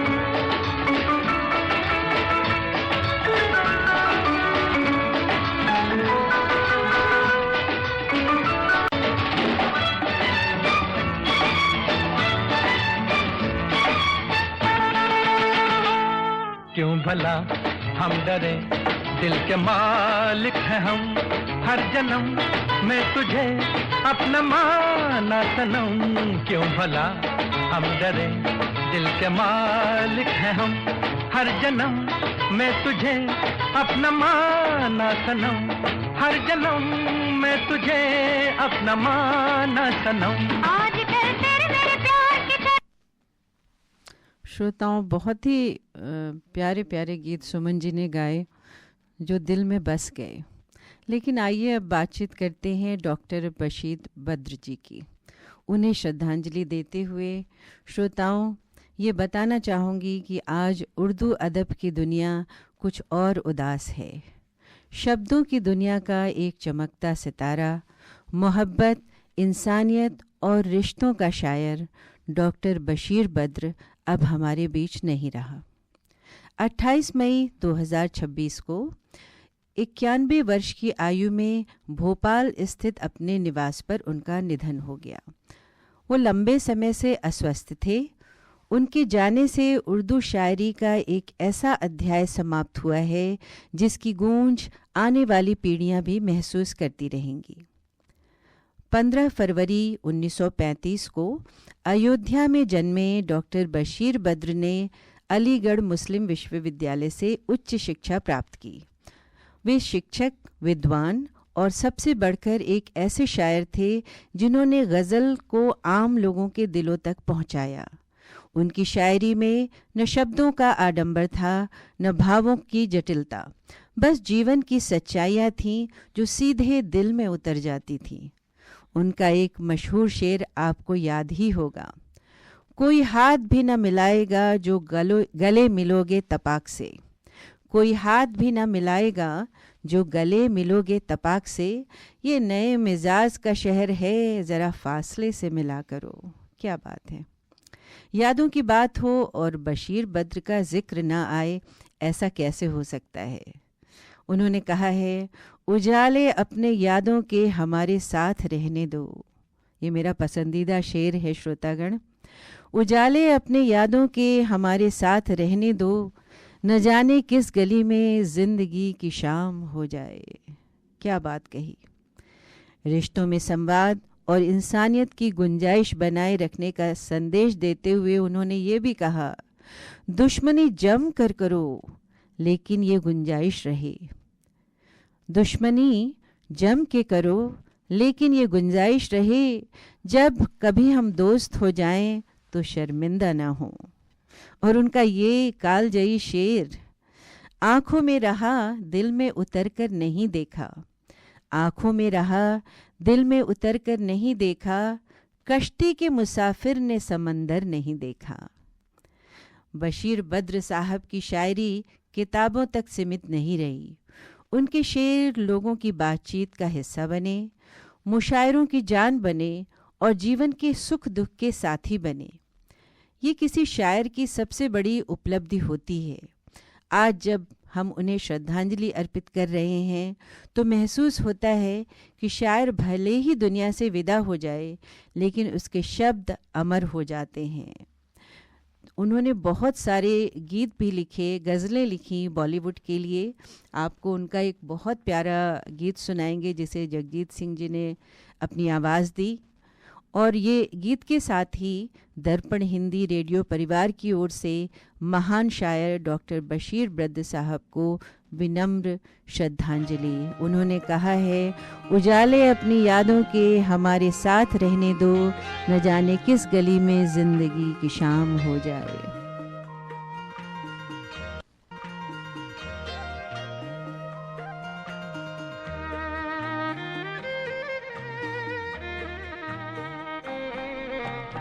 सोचा नहीं अच्छा बुरा, देखा सुना कुछ भी नहीं।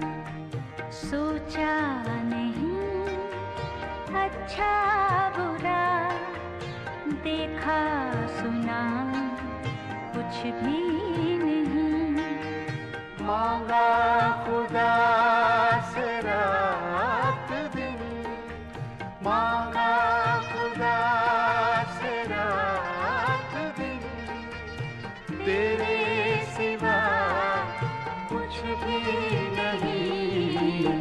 सोचा नहीं अच्छा बुरा, देखा सुना कुछ भी नहीं।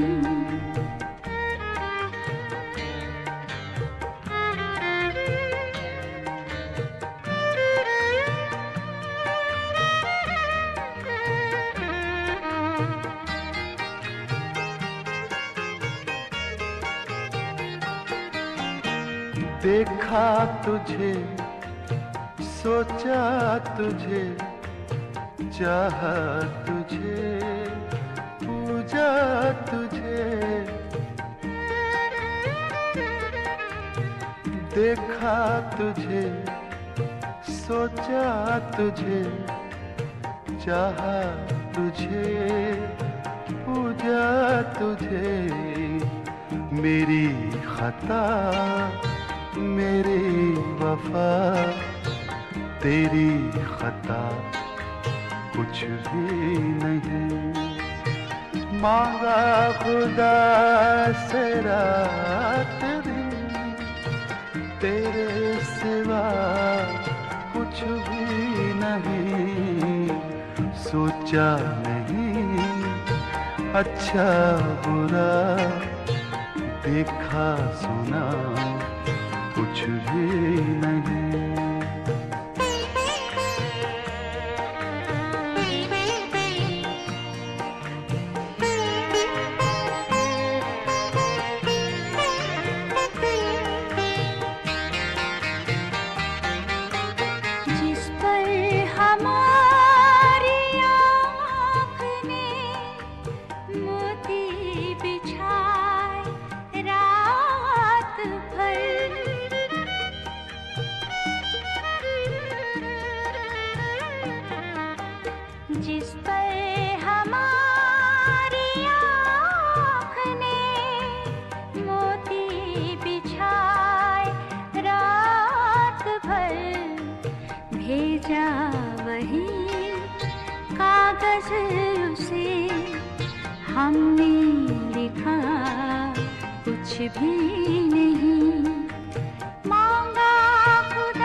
Every Sunday, listen to the Hindi show 98.5 FM Radio 2000.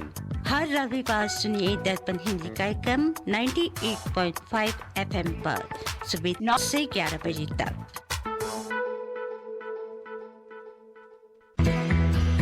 भाई साहब, ये करी मास्टर्स और अन्य मसालों में क्या अंतर है? बहन जी, करी मास्टर्स कंप्लीट करी मिक्स है।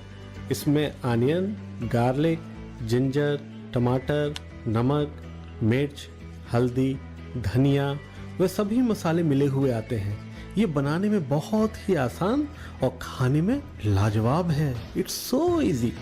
इनकी वेबसाइट का एड्रेस है www.currymasters.com.au। ये था हमारे स्पॉन्सर करी मास्टर्स का संदेश। और श्रोताओं, हमारा पहेली अभी भी जारी है और आप जो है हमारे व्हाट्सएप ग्रुप में अपना कमेंट्स भेज सकते हैं 2 टिकट के लिए। जो शो है गाता रहे मेरा दिल। बहुत अच्छा कंपटीशन है सुनील जी, बहुत सारे कमेंट्स आ रहे हैं और बहुत अच्छा लग रहा है। श्रोताओं, रेडियो ऐसा ही होना चाहिए, इंटरैक्टिव, कि हम आपस में बात करें, तब फिर मज़ा आता है कार्यक्रम की तैयारी करने में। और जो हमारे अतिथि आते हैं उन्हें भी बहुत अच्छा लगता है कि इतनी दूर से वो आते हैं, हमसे इतनी अच्छी अच्छी बातें करते हैं, तो आपके कमेंट्स जो हैं उन्हें और प्रोत्साहित करते हैं। श्रोताओं, एक सूचना है हमारे पास कुटुंब ऑस्ट्रेलिया की। कुटुंब ऑस्ट्रेलिया ऑर्गेनाइज़ कर रहे हैं इंटरनेशनल योगा डे 2026। तारीख है जून 28 जून 2026 को योगा डे मनाया जा रहा है, 7:30 AM to 10:30 AM। ये फ्री इवेंट है। स्थान है हार्वी लो पवेलियन, डोरन ड्राइव, कासल हिल। आप इसकी और जानकारी जो है वो दर्पण का फोरम है, उस पे ये फ्लायर हम डाल देंगे, आप और जानकारी ले सकते हैं।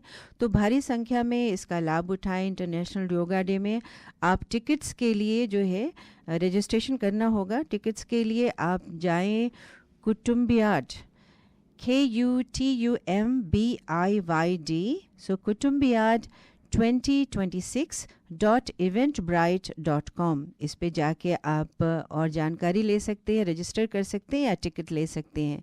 तो इंटरनेशनल योगा डे जून 28, 2026 को मनाया जा रहा है कुटुंब के द्वारा, 7:30 to 10:30 AM। तो ये जानकारी थी। आइए एक और गीत सुनते हैं सुमन कल्याणपुर जी का।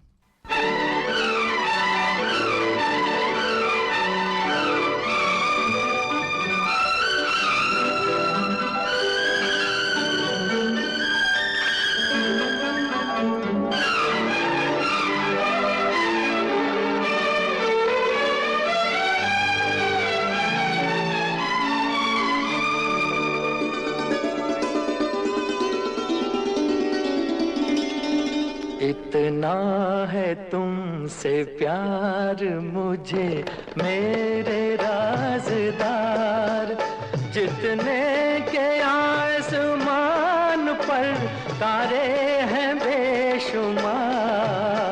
इतना है तुमसे प्यार मुझे मेरे राज़दार, जितने के इस ज़मीन पर ज़रे हैं बेशुमार। इतना है तुमसे प्यार मुझे मेरे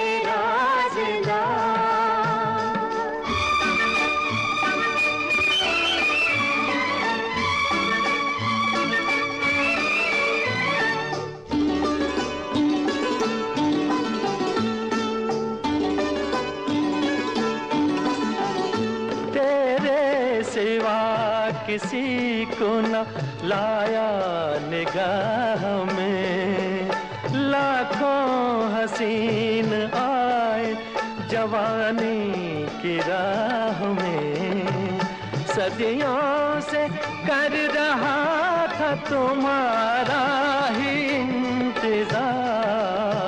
इतना है तुमसे प्यार मुझे मेरे राज़दार, जितने के आसमान पर तारे हैं बेशुमार।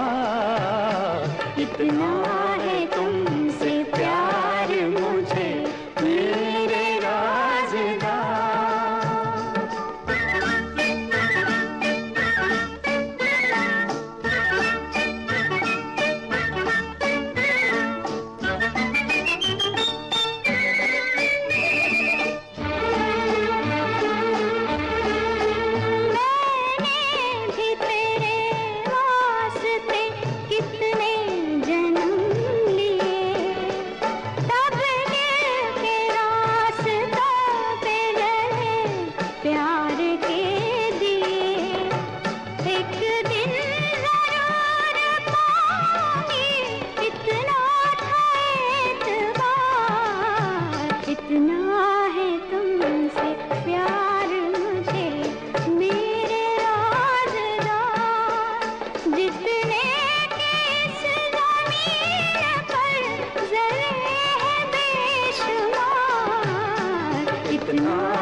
बना दिया मुझे तेरे सलाम ने।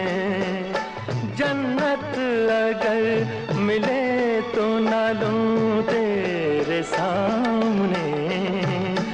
ये प्यार वो नशा है के जिसका नहीं उतार। इतना है तुमसे प्यार मुझे मेरे राज़दार। जितने के आसमान पर तारे हैं बेशुमार। इतना है तुमसे प्यार मुझे मेरे राज़दार। जितने के इस ज़मीन पर ज़रे हैं बेशुमार। इतना है तुमसे प्यार मुझे मेरे राज़दार। Are you looking for personal or business tax or self-managed super fund account and audit, formation of association, company or trust, cloud accounting with payroll solution with fixed prices? Mention Darpan Radio and get your first visit without any charge. Please contact Forbes Accounting on 8095-9405, that's 8095-9405, or visit our website www.fabc.com.au. Our address is Suite 1, 168 Burwood Road, Burwood. Forbes Accounting and Business Consultants are proud sponsors of Darpan Radio.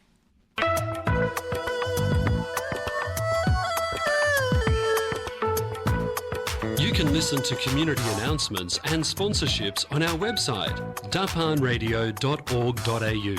आप हमारी सामाजिक सूचनाएं और sponsors के संदेश हमारे website darpanradio.org.au पर देख सकते हैं। श्रोताओं, हमारे अगले अतिथि हैं मंजू मित्तल जी, स्क्रीन ऑस्ट्रेलिया से। जब तक वो यहाँ नहीं पहुँचती हैं स्टूडियो में, आपके कुछ टिप्पणियाँ मैं पढ़ना चाहूँगी। तो सबसे पहले क्षमा मांगूंगी अनीता पंडित जी से, उनका सवाल मैं पूछ नहीं पाई। Do you need to be good at maths और द न्यूमरोलॉजी कोर्स? तो इसका जवाब जो है सुरुचि जी ने आगे दे दिया है, थैंक यू उसके लिए। कुछ और सवाल हैं कि राजीव निगम जी लिखते हैं, thanks Darpan for arranging such a nice lecture on numerology, convey thanks to Suruchi ji also. उसके बाद जो है सुरुचि जी ने अपना नंबर दिया है, आप जुड़ सकते हैं और जो है उनसे और जानकारी ले सकते हैं। शैलजा जी ने लिखा है, ऋचा जी इस भावभीनी श्रद्धांजलि बशीर बद्र जी के लिए हम सभी भारतवासियों की ओर से असीम कृतज्ञता का प्रमाण है। तो आपके कमेंट्स आ रहे हैं, मुझे बहुत अच्छा लग रहा है कि आप सुन रहे हैं और इन्जॉय कर रहे हैं दर्पण रेडियो को। आइए सुनते हैं एक अगला गीत।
तुझको ढूंढती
श्रोताओं, आज हमारे अगले अतिथि से आपको मिलाना चाहेंगे।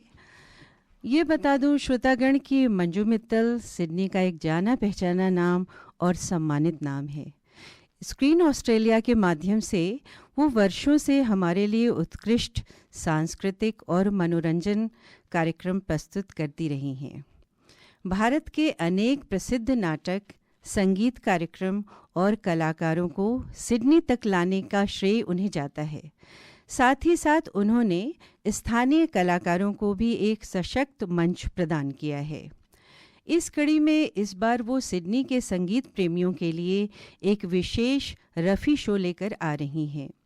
इस कार्यक्रम से जुड़े कलाकारों, एंकरों और कवियों से आपको रूबरू कराने का सिलसिला भी जारी है। आज हम आपको मिलवाने जा रहे हैं इस कार्यक्रम से जुड़े एंकर और सिडनी के प्रतिष्ठित कवि इंद्रजीत सिन्हा जी से, नाम गलत पढ़ दिया, इंद्रराज सिन्हा जी से। और केन सिंह हमारे साथ जुड़ रहे हैं दर्पण हिंदी रेडियो पे। आइए उनका स्वागत करते हैं और उनका परिचय आपसे कराते हैं। तो इंद्रराज सिन्हा जी और केन सिंह जी, आपका बहुत बहुत स्वागत है दर्पण रेडियो पर। नमस्कार। तो सबसे पहले जानते हैं इंद्रराज सिन्हा जी के बारे में, जो बहुत अच्छे कवि भी हैं, मैंने सुना है। तो आप अपने बारे में हमारे श्रोताओं को बताइए कि भारत में आप कहाँ से हैं, कब आना हुआ सिडनी, और कविताओं की भी यात्रा बताइए। मैं लखनऊ शहर से हूँ जी, और मुझे सिडनी आए हुए मेरे ख्याल से शायद 30 साल हो गए। अच्छा। मैं यहाँ पर अपनी मास्टर्स की पढ़ाई करने के लिए आया था। क्या बेस है आपकी आवाज़ में, पहले तो मैं आपको टोक कर कहना चाहूँगी। बैचलर्स मैंने लखनऊ यूनिवर्सिटी से करी, उसके बाद मैं मास्टर्स करी यहाँ से। अच्छा। और मैं अमेरिकन कंपनी में काम करता हूँ। अच्छा। Cisco ji. And been there for last 20 years ना। और मेरे ख्याल से वॉइस ओवर्स और कविताओं का शौक है जी। और थोड़ा बहुत लिखता हूँ। अच्छा। बट जो लिखता हूँ वो बहुत आज़ाद ख्याल लिखता हूँ, तो मैं अपने आप को एक बहुत अच्छी प्रोफेशनल बात कवि है। तो नहीं कहूँगा जी। बट थोड़ा बहुत कुछ क्रिएशंस करता हूँ। जी। नहीं, मुझे ये बताया गया था कि आप बहुत प्रतिष्ठित कवि हैं और बहुत अच्छा लिखते हैं, तो हम चाहेंगे कि श्रोताओं को आप अपनी कुछ कविताएं सुनाएं। लेकिन सबसे पहले हम जानना चाहेंगे कि स्क्रीन ऑस्ट्रेलिया जो ये रफ़ी शो ला रहा है उसके बारे में, और जिसका श्रेय जो है वो केन सिंह को भी जाता है। तो केन जी, आप बताइए कि कैसे ये शो आ रहा है और कौन इसे जो है लीड कर रहा है इस शो को। मेरी बड़ी खुशकिस्मती है, मैं रफ़ी साहब को पर्सनली कई बार मिला हूँ। अच्छा। लंदन में जी मैं पढ़ता था, माय कज़न। आप थोड़ा माइक के करीब आइए केन जी, और अपने बारे में पहले तो थोड़ा बताइए कि भारत में आप कहाँ से हैं, कब आना हुआ सिडनी, और फिर रफ़ी साहब के बारे में सुनेंगे। मेरी पैदाइश दिल्ली की है जी। जी। And after doing my university I went overseas. जी। तो माय जर्नी फिर अफ्रीका, ज़ाम्बिया, लंदन। अच्छा। तो 81 में मैं ऑस्ट्रेलिया आया जी विद माय यंग फैमिली। बहुत अच्छी बात। और रफ़ी साहब से आप इतनी बार मिले तो आप बहुत भाग्यशाली हैं। सचमुच में हूँ जी। तो उस बारे में बताइए कुछ। मेरा कज़न है, वो लंदन जब रफ़ी साहब आते थे जी, उनका नाम है नरेंद्र काका, तो वो उनके साथ ट्रैवल करते थे, रफ़ी साहब के साथ, किशोर जी के साथ। तो रफ़ी साहब आते थे, मुझे फ़ोन आया था मेरे कज़न का, भैया आओगे जी। तो पढ़ाई छोड़ के सब कुछ छोड़ के मैं रॉयल एल्बर्ट हॉल पहुंच जाते थे आप? बहुत जाता, जब भी आते थे हम जाते थे जी। तो वहीं से फिर सफ़र शुरू हुआ। ग्रोइंग अप सब रफ़ी साहब के गाने तो सभी को जहन में अभी तक घूमते रहते हैं। तो मेरा सौभाग्य था कि मैं उनको पर्सनली भी मिलता था जी। तो बस ऐसे सिलसिला चला। तो मंजू जी से मैंने गुजारिश की कि उनको ऑस्ट्रेलियंस को भी सुनना चाहिए उनकी आवाज़। वो तो थे नहीं, उससे सबसे मिलती जुलती आवाज़ से प्रसन्न राव जी की लगी मुझे। तो उनसे मैं पर्सनली कांटेक्ट किया, मंजू से रिक्वेस्ट की जी। तो मंजू जी ने फिर वो कर दिया। तो ये बहुत अच्छी बात कि जो है रफ़ी साहब की आवाज़ तो अमर है, लेकिन आप जो है उससे मिलती जुलती आवाज़ प्रसन्ना राव, जो मैंने सुना उनको, उनके कुछ क्लिप्स देखे और बहुत ही मिलती जुलती आवाज़ है। आंखें बंद करके सुनेंगे आप तो आप यकीन तो झलक आएगी रफ़ी जी, यकीन नहीं करेंगे कि इनकी जो टोन है जी, उनकी जो लहर है, जो फीलिंग है, जो इमोशन है जी, मैंने और वो नहीं सुना भी। बहुत अच्छी बात। आइए हम इंदिरा जी से पूछते हैं कि आप बताइए कि स्क्रीन ऑस्ट्रेलिया जो ये रफ़ी शो कर रहा है, और ये तो हमने उद्देश्य जान लिया कि भाई क्यों हम ये शो कर रहे हैं, क्योंकि हम रफ़ी साहब की अमर आवाज़ को सुनना चाहते हैं, लेकिन आप बताइए कि ये कार्यक्रम पहले तो कहाँ हो रहा है, कब हो रहा है, और फिर इसके बारे में कुछ बातें बताइए। सो स्क्रीन ऑस्ट्रेलिया प्रोडक्शन ये रफ़ी फॉरएवर का जो प्रोग्राम कर रहे हैं, ये रीजेंसी फंक्शन सेंटर में कर रहे हैं ऑबन में जी, और ये 14 जून को हो रहा है। अच्छा। 6 बजे से। और मेरा ये सौभाग्य है कि मैं दोबारा स्क्रीन ऑस्ट्रेलिया के साथ जुड़ा हूँ। मैंने पहले भी एक गज़ल का प्रोग्राम किया था, अच्छा, host, and this is the second time I am actually going to be hosting this event as an MC. पर मेरे साथ में इस बार अभिजीत सरकार जी भी होंगे, अच्छा, और वो भी बहुत ख़ास चीज़ें और बातें रफ़ी जी की और बाकी कलाकारों के लेके आएंगे बीच बीच में।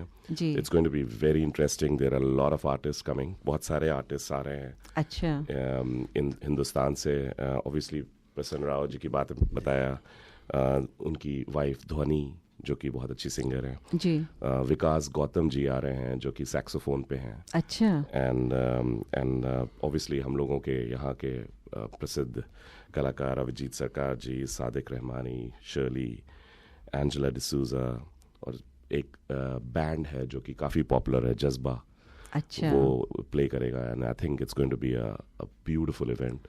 तो आपने जो लोगों के नाम लिए हैं और जितने बड़े बड़े कलाकार जुड़ रहे हैं इससे, तो ये तो बहुत ही शानदार कार्यक्रम होने वाला है। 100%।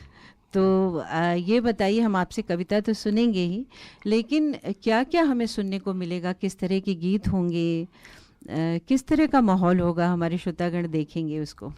सो आई थिंक मुझे लगता है कि ये चीज़ बताना बहुत ज़रूरी है कि रफ़ी जी के बहुत पॉपुलर गाने आप बहुत सारे शोज़ में रेगुलरली सुनते आ रहे हो और आपको सभी जगह पे सुनने को मिलेंगे। आई थिंक मंजू जी का इनिशिएटिव बहुत अच्छा है कि वो चाहती हैं कि उनके वो सॉन्ग जो बहुत लोगों तक नहीं पहुंच पाए हैं, अच्छा, वो पहुंचे। ये तो बहुत ही अच्छी बात है। सच में कितने गीत उनके हम सुन नहीं पाए हैं, हम बस पॉपुलर हैं उन्हीं को दोहराते रहते हैं। तो मेरे ख्याल से ये एक फ्लेवर जो इस इवेंट में हम लोग को देखने को मिलेगा जी, वो शायद बहुत ख़ास होगा। हाँ, तो मैं केन जी से पूछना चाहूँगी और आपके पास लौटूंगी इंद्रराज जी एक कविता सुनने के लिए, लेकिन केन जी आप बताइए कि क्या क्या आपको मुश्किलें हुई इस प्रोग्राम को लाने में या प्रसन्ना राव जी को यहाँ लाने में, क्या क्या दिक्कतें आई? दिक्कतें इनिशियल यही थी, मैं उनको खुद लेके आना चाहता था, लेकिन I don't know how to organise जी। तो फिर मंजू जी से मुलाकात हुई, तो ये थोड़े इनको तजर्बा है ऐसे आर्टिस्ट को बुलाने का, बहुत बड़े बड़े कलाकारों को और बड़े बड़े नाटक लेकर आई हैं Manju ji and screen Australia, तो इनके लिए तो ये चुटकी वाली बात थी। इनके लिए तो कुछ भी नहीं। तो she has been so good in bringing Rao ji here because ऐसे कलाकार यहाँ आते मुश्किल से आते हैं जी। उनकी मार्केट यूजुअली यूएसए होती है या यूरोप होता अच्छा। है जहाँ पे उनके ज़्यादा पॉपुलैरिटी होती है, मोर नंबर्स जी।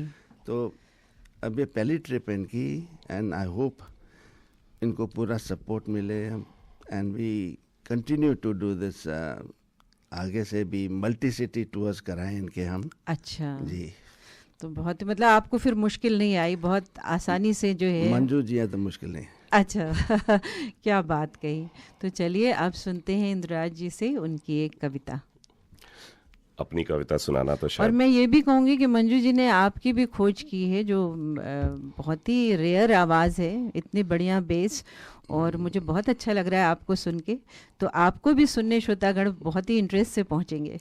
बहुत ज़माने पहले मैंने जी एक बार मैं रेडियो शो होस्ट करता था ऑनलाइन, बहुत ज़माने पहले, अच्छा, करीब 15-20 साल पहले। यहाँ सिडनी में ही? नहीं, कोई अमेरिकन चैनल था, इंडियन चैनल था। अच्छा। उसके बाद से मैंने कभी नहीं किया। And then recently I started feeling कि हम अपना पैशन फॉलो करना चाहिए, तो थोड़ा बहुत। तो कैसे स्क्रीन ऑस्ट्रेलिया से आपका जुड़ाव हुआ?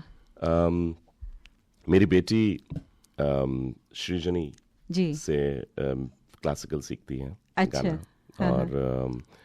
और एक सृजनी का एक बच्चों वाला इवेंट हमने पहला होस्ट किया था। अच्छा। एंड आई थिंक वहीं से मुझे शायद आई थिंक मंजू जी से मुलाकात हुई एंड उन्होंने सृजनी ने मेरा इंट्रोडक्शन इनके साथ कराया और फिर इनका गज़ल का इवेंट जो है वो मैंने उसको एमसी किया था जी।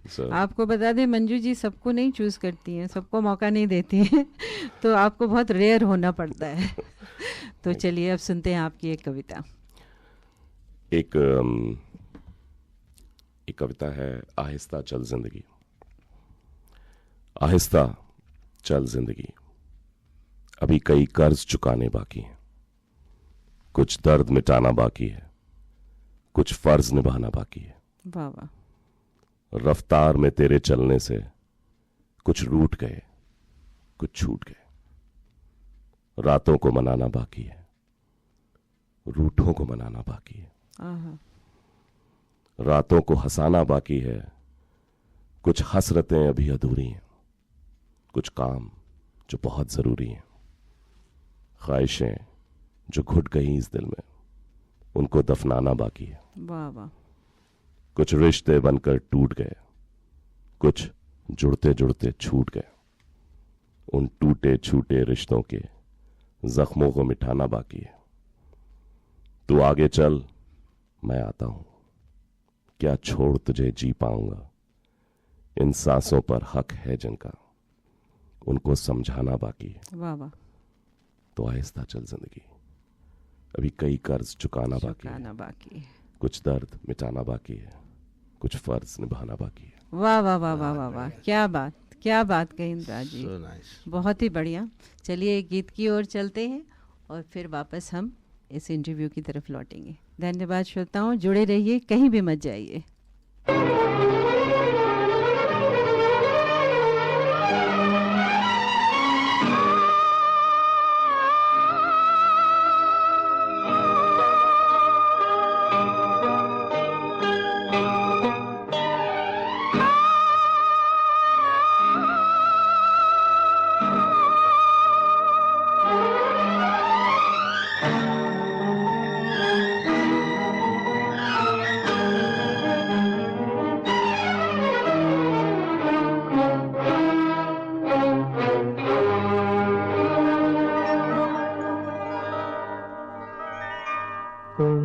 पुकारा और हम चले आए, दिल हथेली पर ले आए रे। तुमने पुकारा और हम चले आए, दिल हथेली पर ले आए रे। तुमने पुकारा और हम चले आए, जान हथेली पर ले आए रे। तुमने पुकारा और हम चले आए।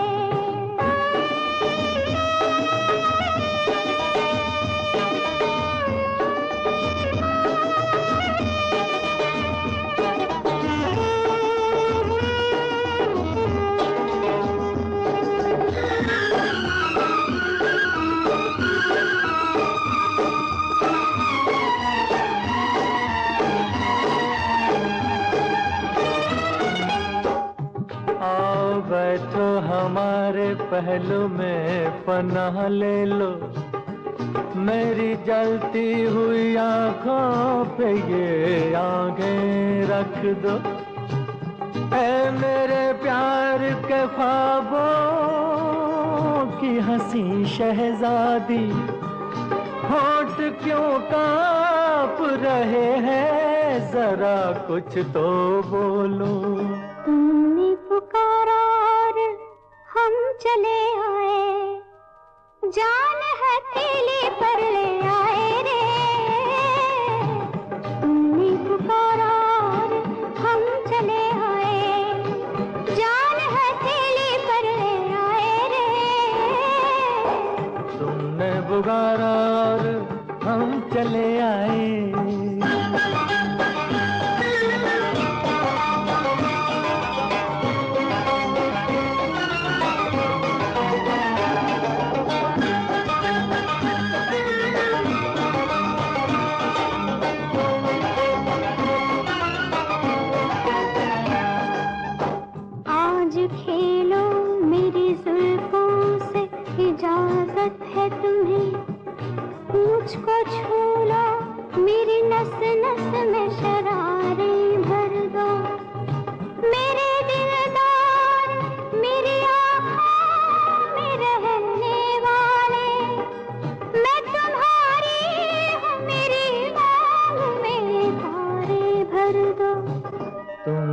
पुकारा और हम चले आए, दिल हथेली पर ले आए रे।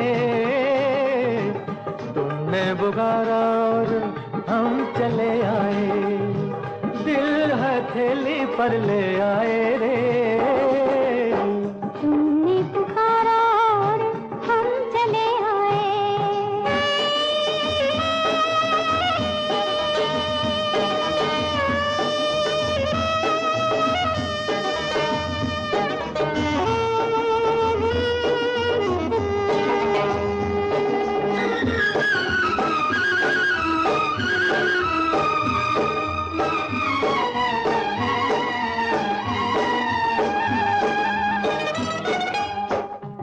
नाम रोशन है तुम्ही से मेरे अफसाने का, जिंदगी नाम है उल्फत में जिए जाने का।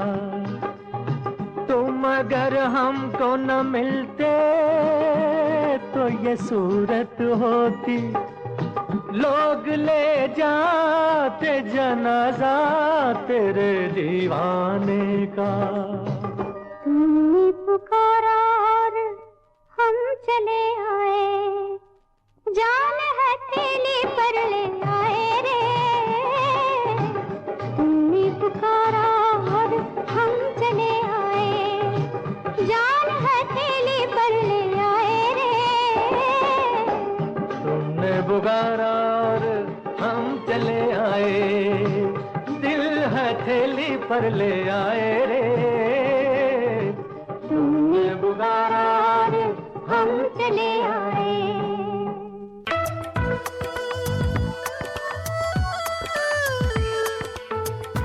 Contact The Hindi Show for sponsorship and phone 0413 385 976.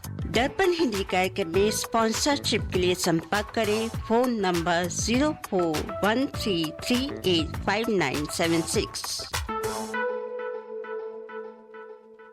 करी मास्टर ने कंप्लीट करी मिक्स बनाया, फिर उसको घर घर में देखो पहुंचाया। घंटों की कुकिंग को मिनटों में कर दिखाया। वाह वाह वाह बढ़िया खाना बन के आया। करी मास्टर ने जादू चलाया।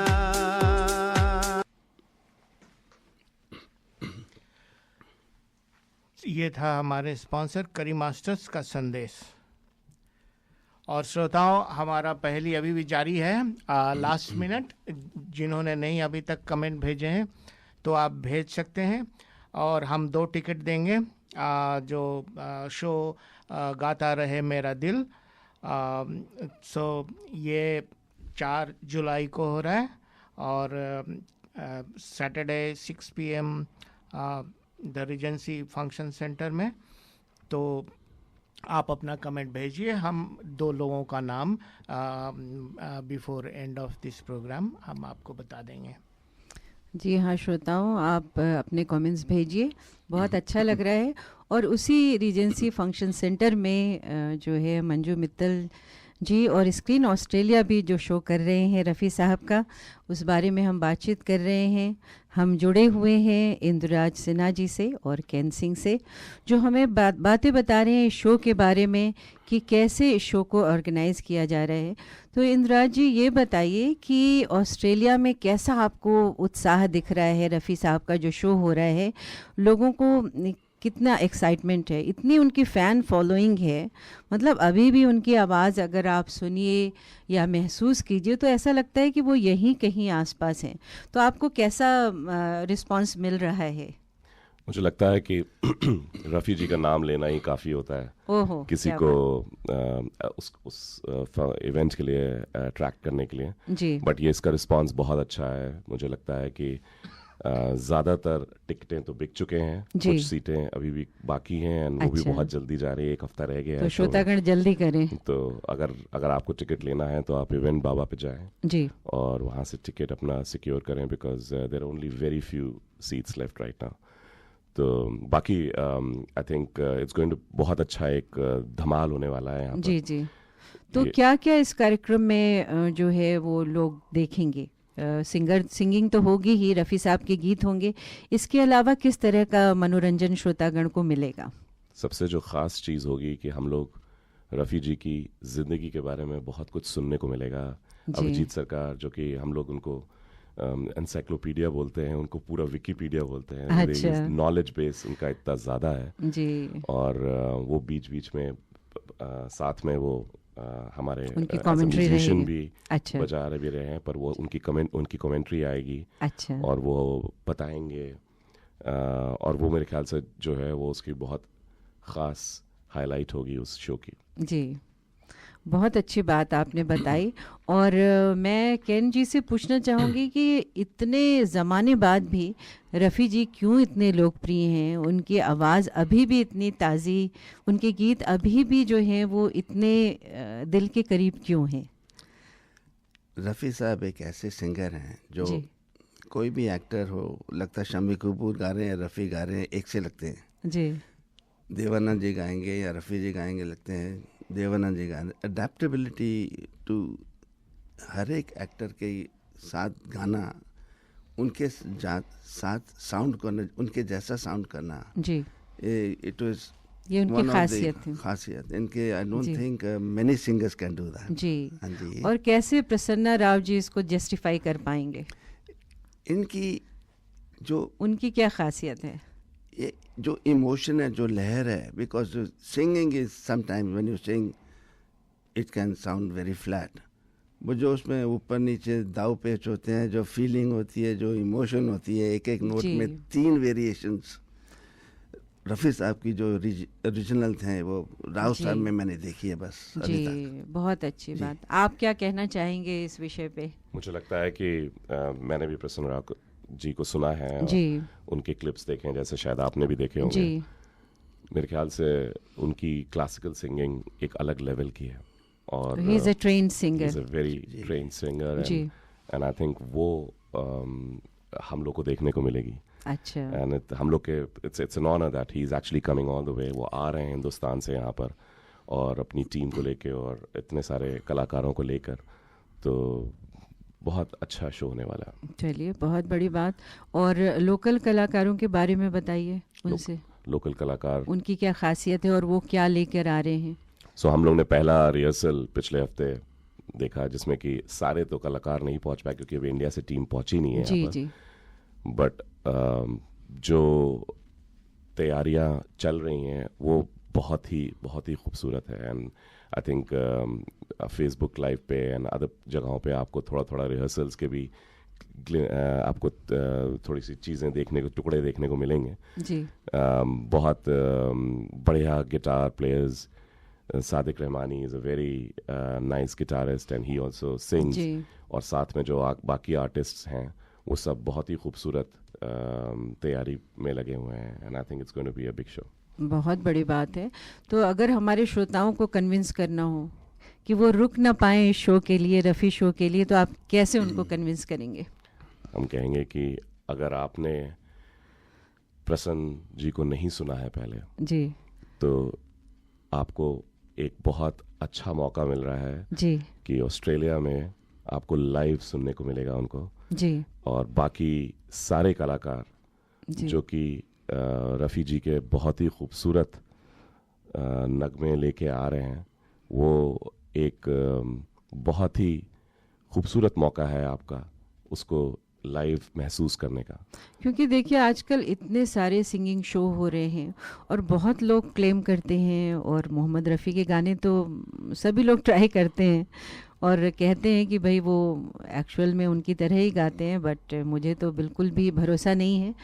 तो आप बिल्कुल कॉन्फिडेंट हैं कि हमें मोहम्मद रफ़ी की याद दिलाएंगे? बिल्कुल बिल्कुल। आपको मेरे ख्याल से जो भी आएगा वो मेरे ख्याल से बहुत खुश जाएगा।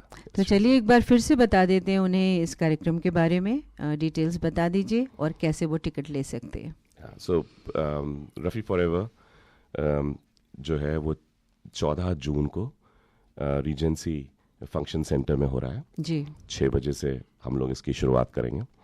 मैं उस शो को होस्ट कर रहा हूँ एज एन MC, और साथ में हमारे बहुत ही खूबसूरत कलाकार कुछ हिंदुस्तान से और कुछ यहाँ के हैं जो जुड़ रहे हैं।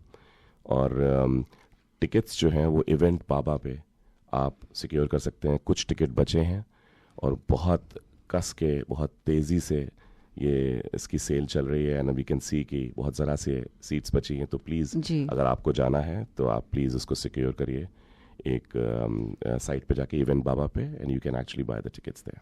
बहुत अच्छी बात श्रोतागण, मैं और सुनील जी तो जा रहे हैं, बिल्कुल भी मिस नहीं करेंगे इस कार्यक्रम को। और जैसा कि मैंने सुना है प्रसन्न राव जी के बारे में, तो ज़रूर सुनना चाहेंगे उनको।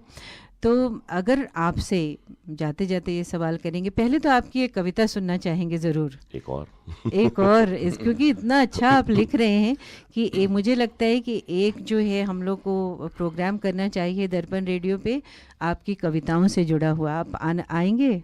वादा कीजिए। बिल्कुल आऊँगा। तो वो कविताओं का सेशन होगा और भी कवियों को हम आमंत्रित करेंगे और आपकी ढेर सारी कविता सुनेंगे। तो चलिए एक और आपकी पसंदीदा कविता हम सुनाते हैं अपने दर्शकों को। मैं यूसुफ बशीर कुरैशी साहब की कुछ कविता सुनाऊंगा। अच्छा। और मैं रास्ते में कार में मंजू जी को सुना रहा था, तो मैं चाहूँगा कि इसको मैं फिर से अच्छा, ये इतनी खास क्यों? जब आप सुनेंगी तो आपको समझ में आएगा। अच्छा, चलिए सुनते हैं, इरशाद। हमारी इस रोज़मर्रे की ज़िंदगी में जी हर इंसान एक कंप्लेन करता है कि मेरे पास टाइम नहीं है जी। तो ये जो कविता है ये उसी पे लिखा गया। अच्छा, कि आप जिंदगी पे ज्यादा लिखते हो? जिंदगी पे भी लिखते हैं। अच्छा, चलिए। ये वक्त अब कहाँ गया, अजीब सी ये बात है, अजीब सा ख्याल है, मगर जो सोचने लगूं तो एक अहम सा सवाल है। वाह। कि वक्त ये कहाँ गया, कि उम्र सब गुजार दी और वक्त ही मिला नहीं। कहा किसी से आ मिलो तो वक्त ही नहीं मिला। किसी का दर्द बांट लूं तो वक्त ही नहीं मिला। जो चाहूं कुछ लिखूं कभी तो वक्त ही नहीं मिला। वाह वाह। आराम करना चाहता जो तो वक्त ही नहीं मिला। माँ बाप को मैं वक्त दूं तो वक्त ही नहीं। वाह वाह वाह, क्या बात कही। बच्चे कहे कि वक्त दे तो वक्त ही नहीं मिला। मेरी सेहत गिर रही थी जब, तो मुझसे कहा मेरे भाई ने कि सारे काम छोड़ दो, बस डॉक्टर से वक्त लो तो वक्त मिला ही नहीं। वाह वाह वाह। कामों की एक कतार है जी, लाइन लगी हुई है जी, जो जहन पे सवार है। अच्छा। पिछलों को जो समेट लूं, फारिस्त नई तैयार है, एक नई लिस्ट तैयार जी, बिल्कुल, हमेशा कि आप पिछले वाले समेटिए जी, पर आपकी नई लिस्ट तैयार हो जाती जी। है। ये कैसे सब खत्म करूं कि वक्त ही नहीं मिला। कैसे बनेगी बात फिर, यूं उम्र सब गुजार दी और वक्त ही मिला नहीं। तो वक्त ये कहाँ गया जो वक्त ही नहीं मिला। बड़ी बात, बहुत बड़ी बात। इस पे तो तालियां बनती हैं भाई। और ऐसा लग रहा है कि मेरे ही ऊपर तो नहीं लिख दिया गया है। नहीं, इस कविता से तो हम सब जुड़ पाएंगे। श्रोताओं, बहुत बहुत धन्यवाद कि हम इतनी अच्छी बातचीत कर रहे हैं। लेकिन जाते जाते हमारे जहन में एक सवाल है जो मैं आपसे पूछना चाहूँगी, कहना चाहूँगी कि अगर आपसे कहा जाए कि रफ़ी जी को 3 शब्दों में डिस्क्राइब करें तो आप कैसे कहेंगे? ये तो बड़ा मुश्किल काम है। पर बहुत ही मुश्किल काम है कि रफ़ी साहब को 3 शब्दों में बयान करें। शब्दों में समेटेंगे। जी जी। बट एक जो शब्द उनके नाम से हमेशा जुड़ा होता है वो होता है सदाबहार। हाँ। और तो पहला शब्द मैं सदाबहार यूज करूंगा जी, उनके लिए जी। और बाकी दोनों शब्द उनकी रूहानी आवाज जी। आई थिंक सदाबहार, रूहानी आवाज, ये 3 शब्द मैं उनको समेटना चाहूँगा। बहुत अच्छे से आपने कहा। केन जी, आप क्या कहना चाहेंगे 3 शब्दों में रफ़ी जी को? इनके आगे कुछ बोल ही नहीं सकते। दिस इज बहुत अच्छी एप्टली डिस्क्राइब किया इन्होंने जी। इन पे कांट एम्बेलिश दिस 3 वर्ड्स। नहीं, तो आप उससे सहमत हैं? तो बहुत सहमत हूँ जी। हाँ, बहुत बहुत धन्यवाद इंद्राज सिन्हा जी आपका और केन सिंह आपका भी कि आप स्क्रीन ऑस्ट्रेलिया की तरफ से आए दर्पण स्टूडियो में और हमें रफ़ी शो के बारे में आपने बताया, इतनी अच्छी जानकारी दी। तो जुड़ी रहिएगा, आगे भी बातचीत होती रहेगी। जब भी कोई नया कार्यक्रम आए तो दर्पण रेडियो से ज़रूर जुड़िए और हमारे श्रोताओं को बताइए उस बारे में। श्रोतागण, आप भारी संख्या में जाइए और इस कार्यक्रम को देखिए, इसे सुनिए और महसूस कीजिए और रफ़ी साहब की आवाज़ ताज़ा कीजिए। सो धन्यवाद, थैंक यू, नमस्कार। बहुत बहुत शुक्रिया। नमस्कार जी, थैंक यू। नमस्कार। जो है श्रोताओं, हमारा जो पहली जो था जो आपके कमेंट्स जो रैंडम बेस्ड जितने आपके कमेंट्स आए, रैंडमली 2 लोगों का नाम जो है मैं सेलेक्ट कर रहा हूँ अभी। जो है एक विवेक शर्मा और मीनू कालरा, सो 2 लोगों को आज का टिकट मिला। बधाई आप लोगों को और सभी लोगों को कार्यक्रम में या अपने कमेंट्स देने के लिए बहुत बहुत धन्यवाद।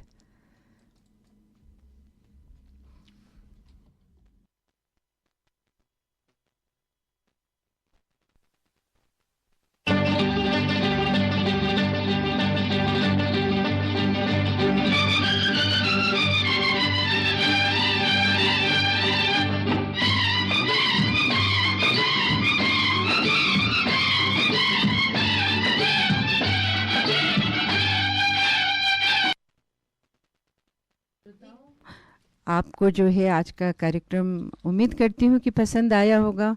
भरपूर कोशिश रही कि आपका मनोरंजन भी हो और आपको कम्युनिटी से जुड़ी हुई जानकारी भी दें। तो एक बार फिर से आपका बहुत बहुत धन्यवाद।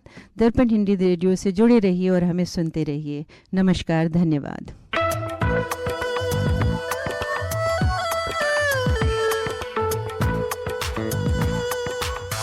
You have been listening to The Hindi Show. Join us next Sunday to contribute and provide feedback on anything you heard today. Contact us on feedback@darpanradio.org.au. आप सुन रहे थे हिंदी कार्यक्रम। हमें हर रविवार सुनिए सुबह 9 बजे से। अपने विचार भेजिए आज के कार्यक्रम के बारे में। ईमेल कीजिए feedback@darpanradio.org.au।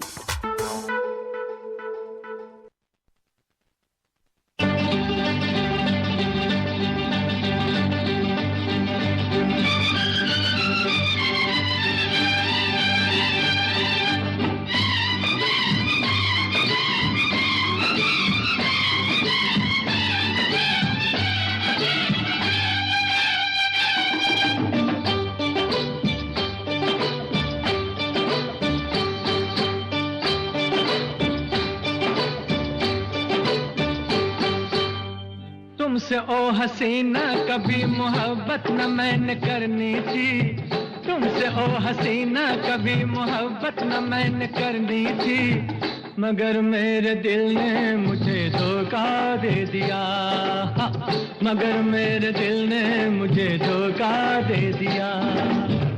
तुमसे ओ दीवाने कभी मोहब्बत न मैंने करनी थी, तुमसे ओ दीवाने कभी मोहब्बत न मैंने करनी थी, मगर मेरे दिल ने मुझे धोखा दे दिया, मगर मेरे दिल ने मुझे धोखा दे दिया।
मुझको है समझाते, बीत रही थी हंसते गाते, मैंने तुम्हें किस लिए छेड़ा, राहों में आते जाते मुझे सब है सताते।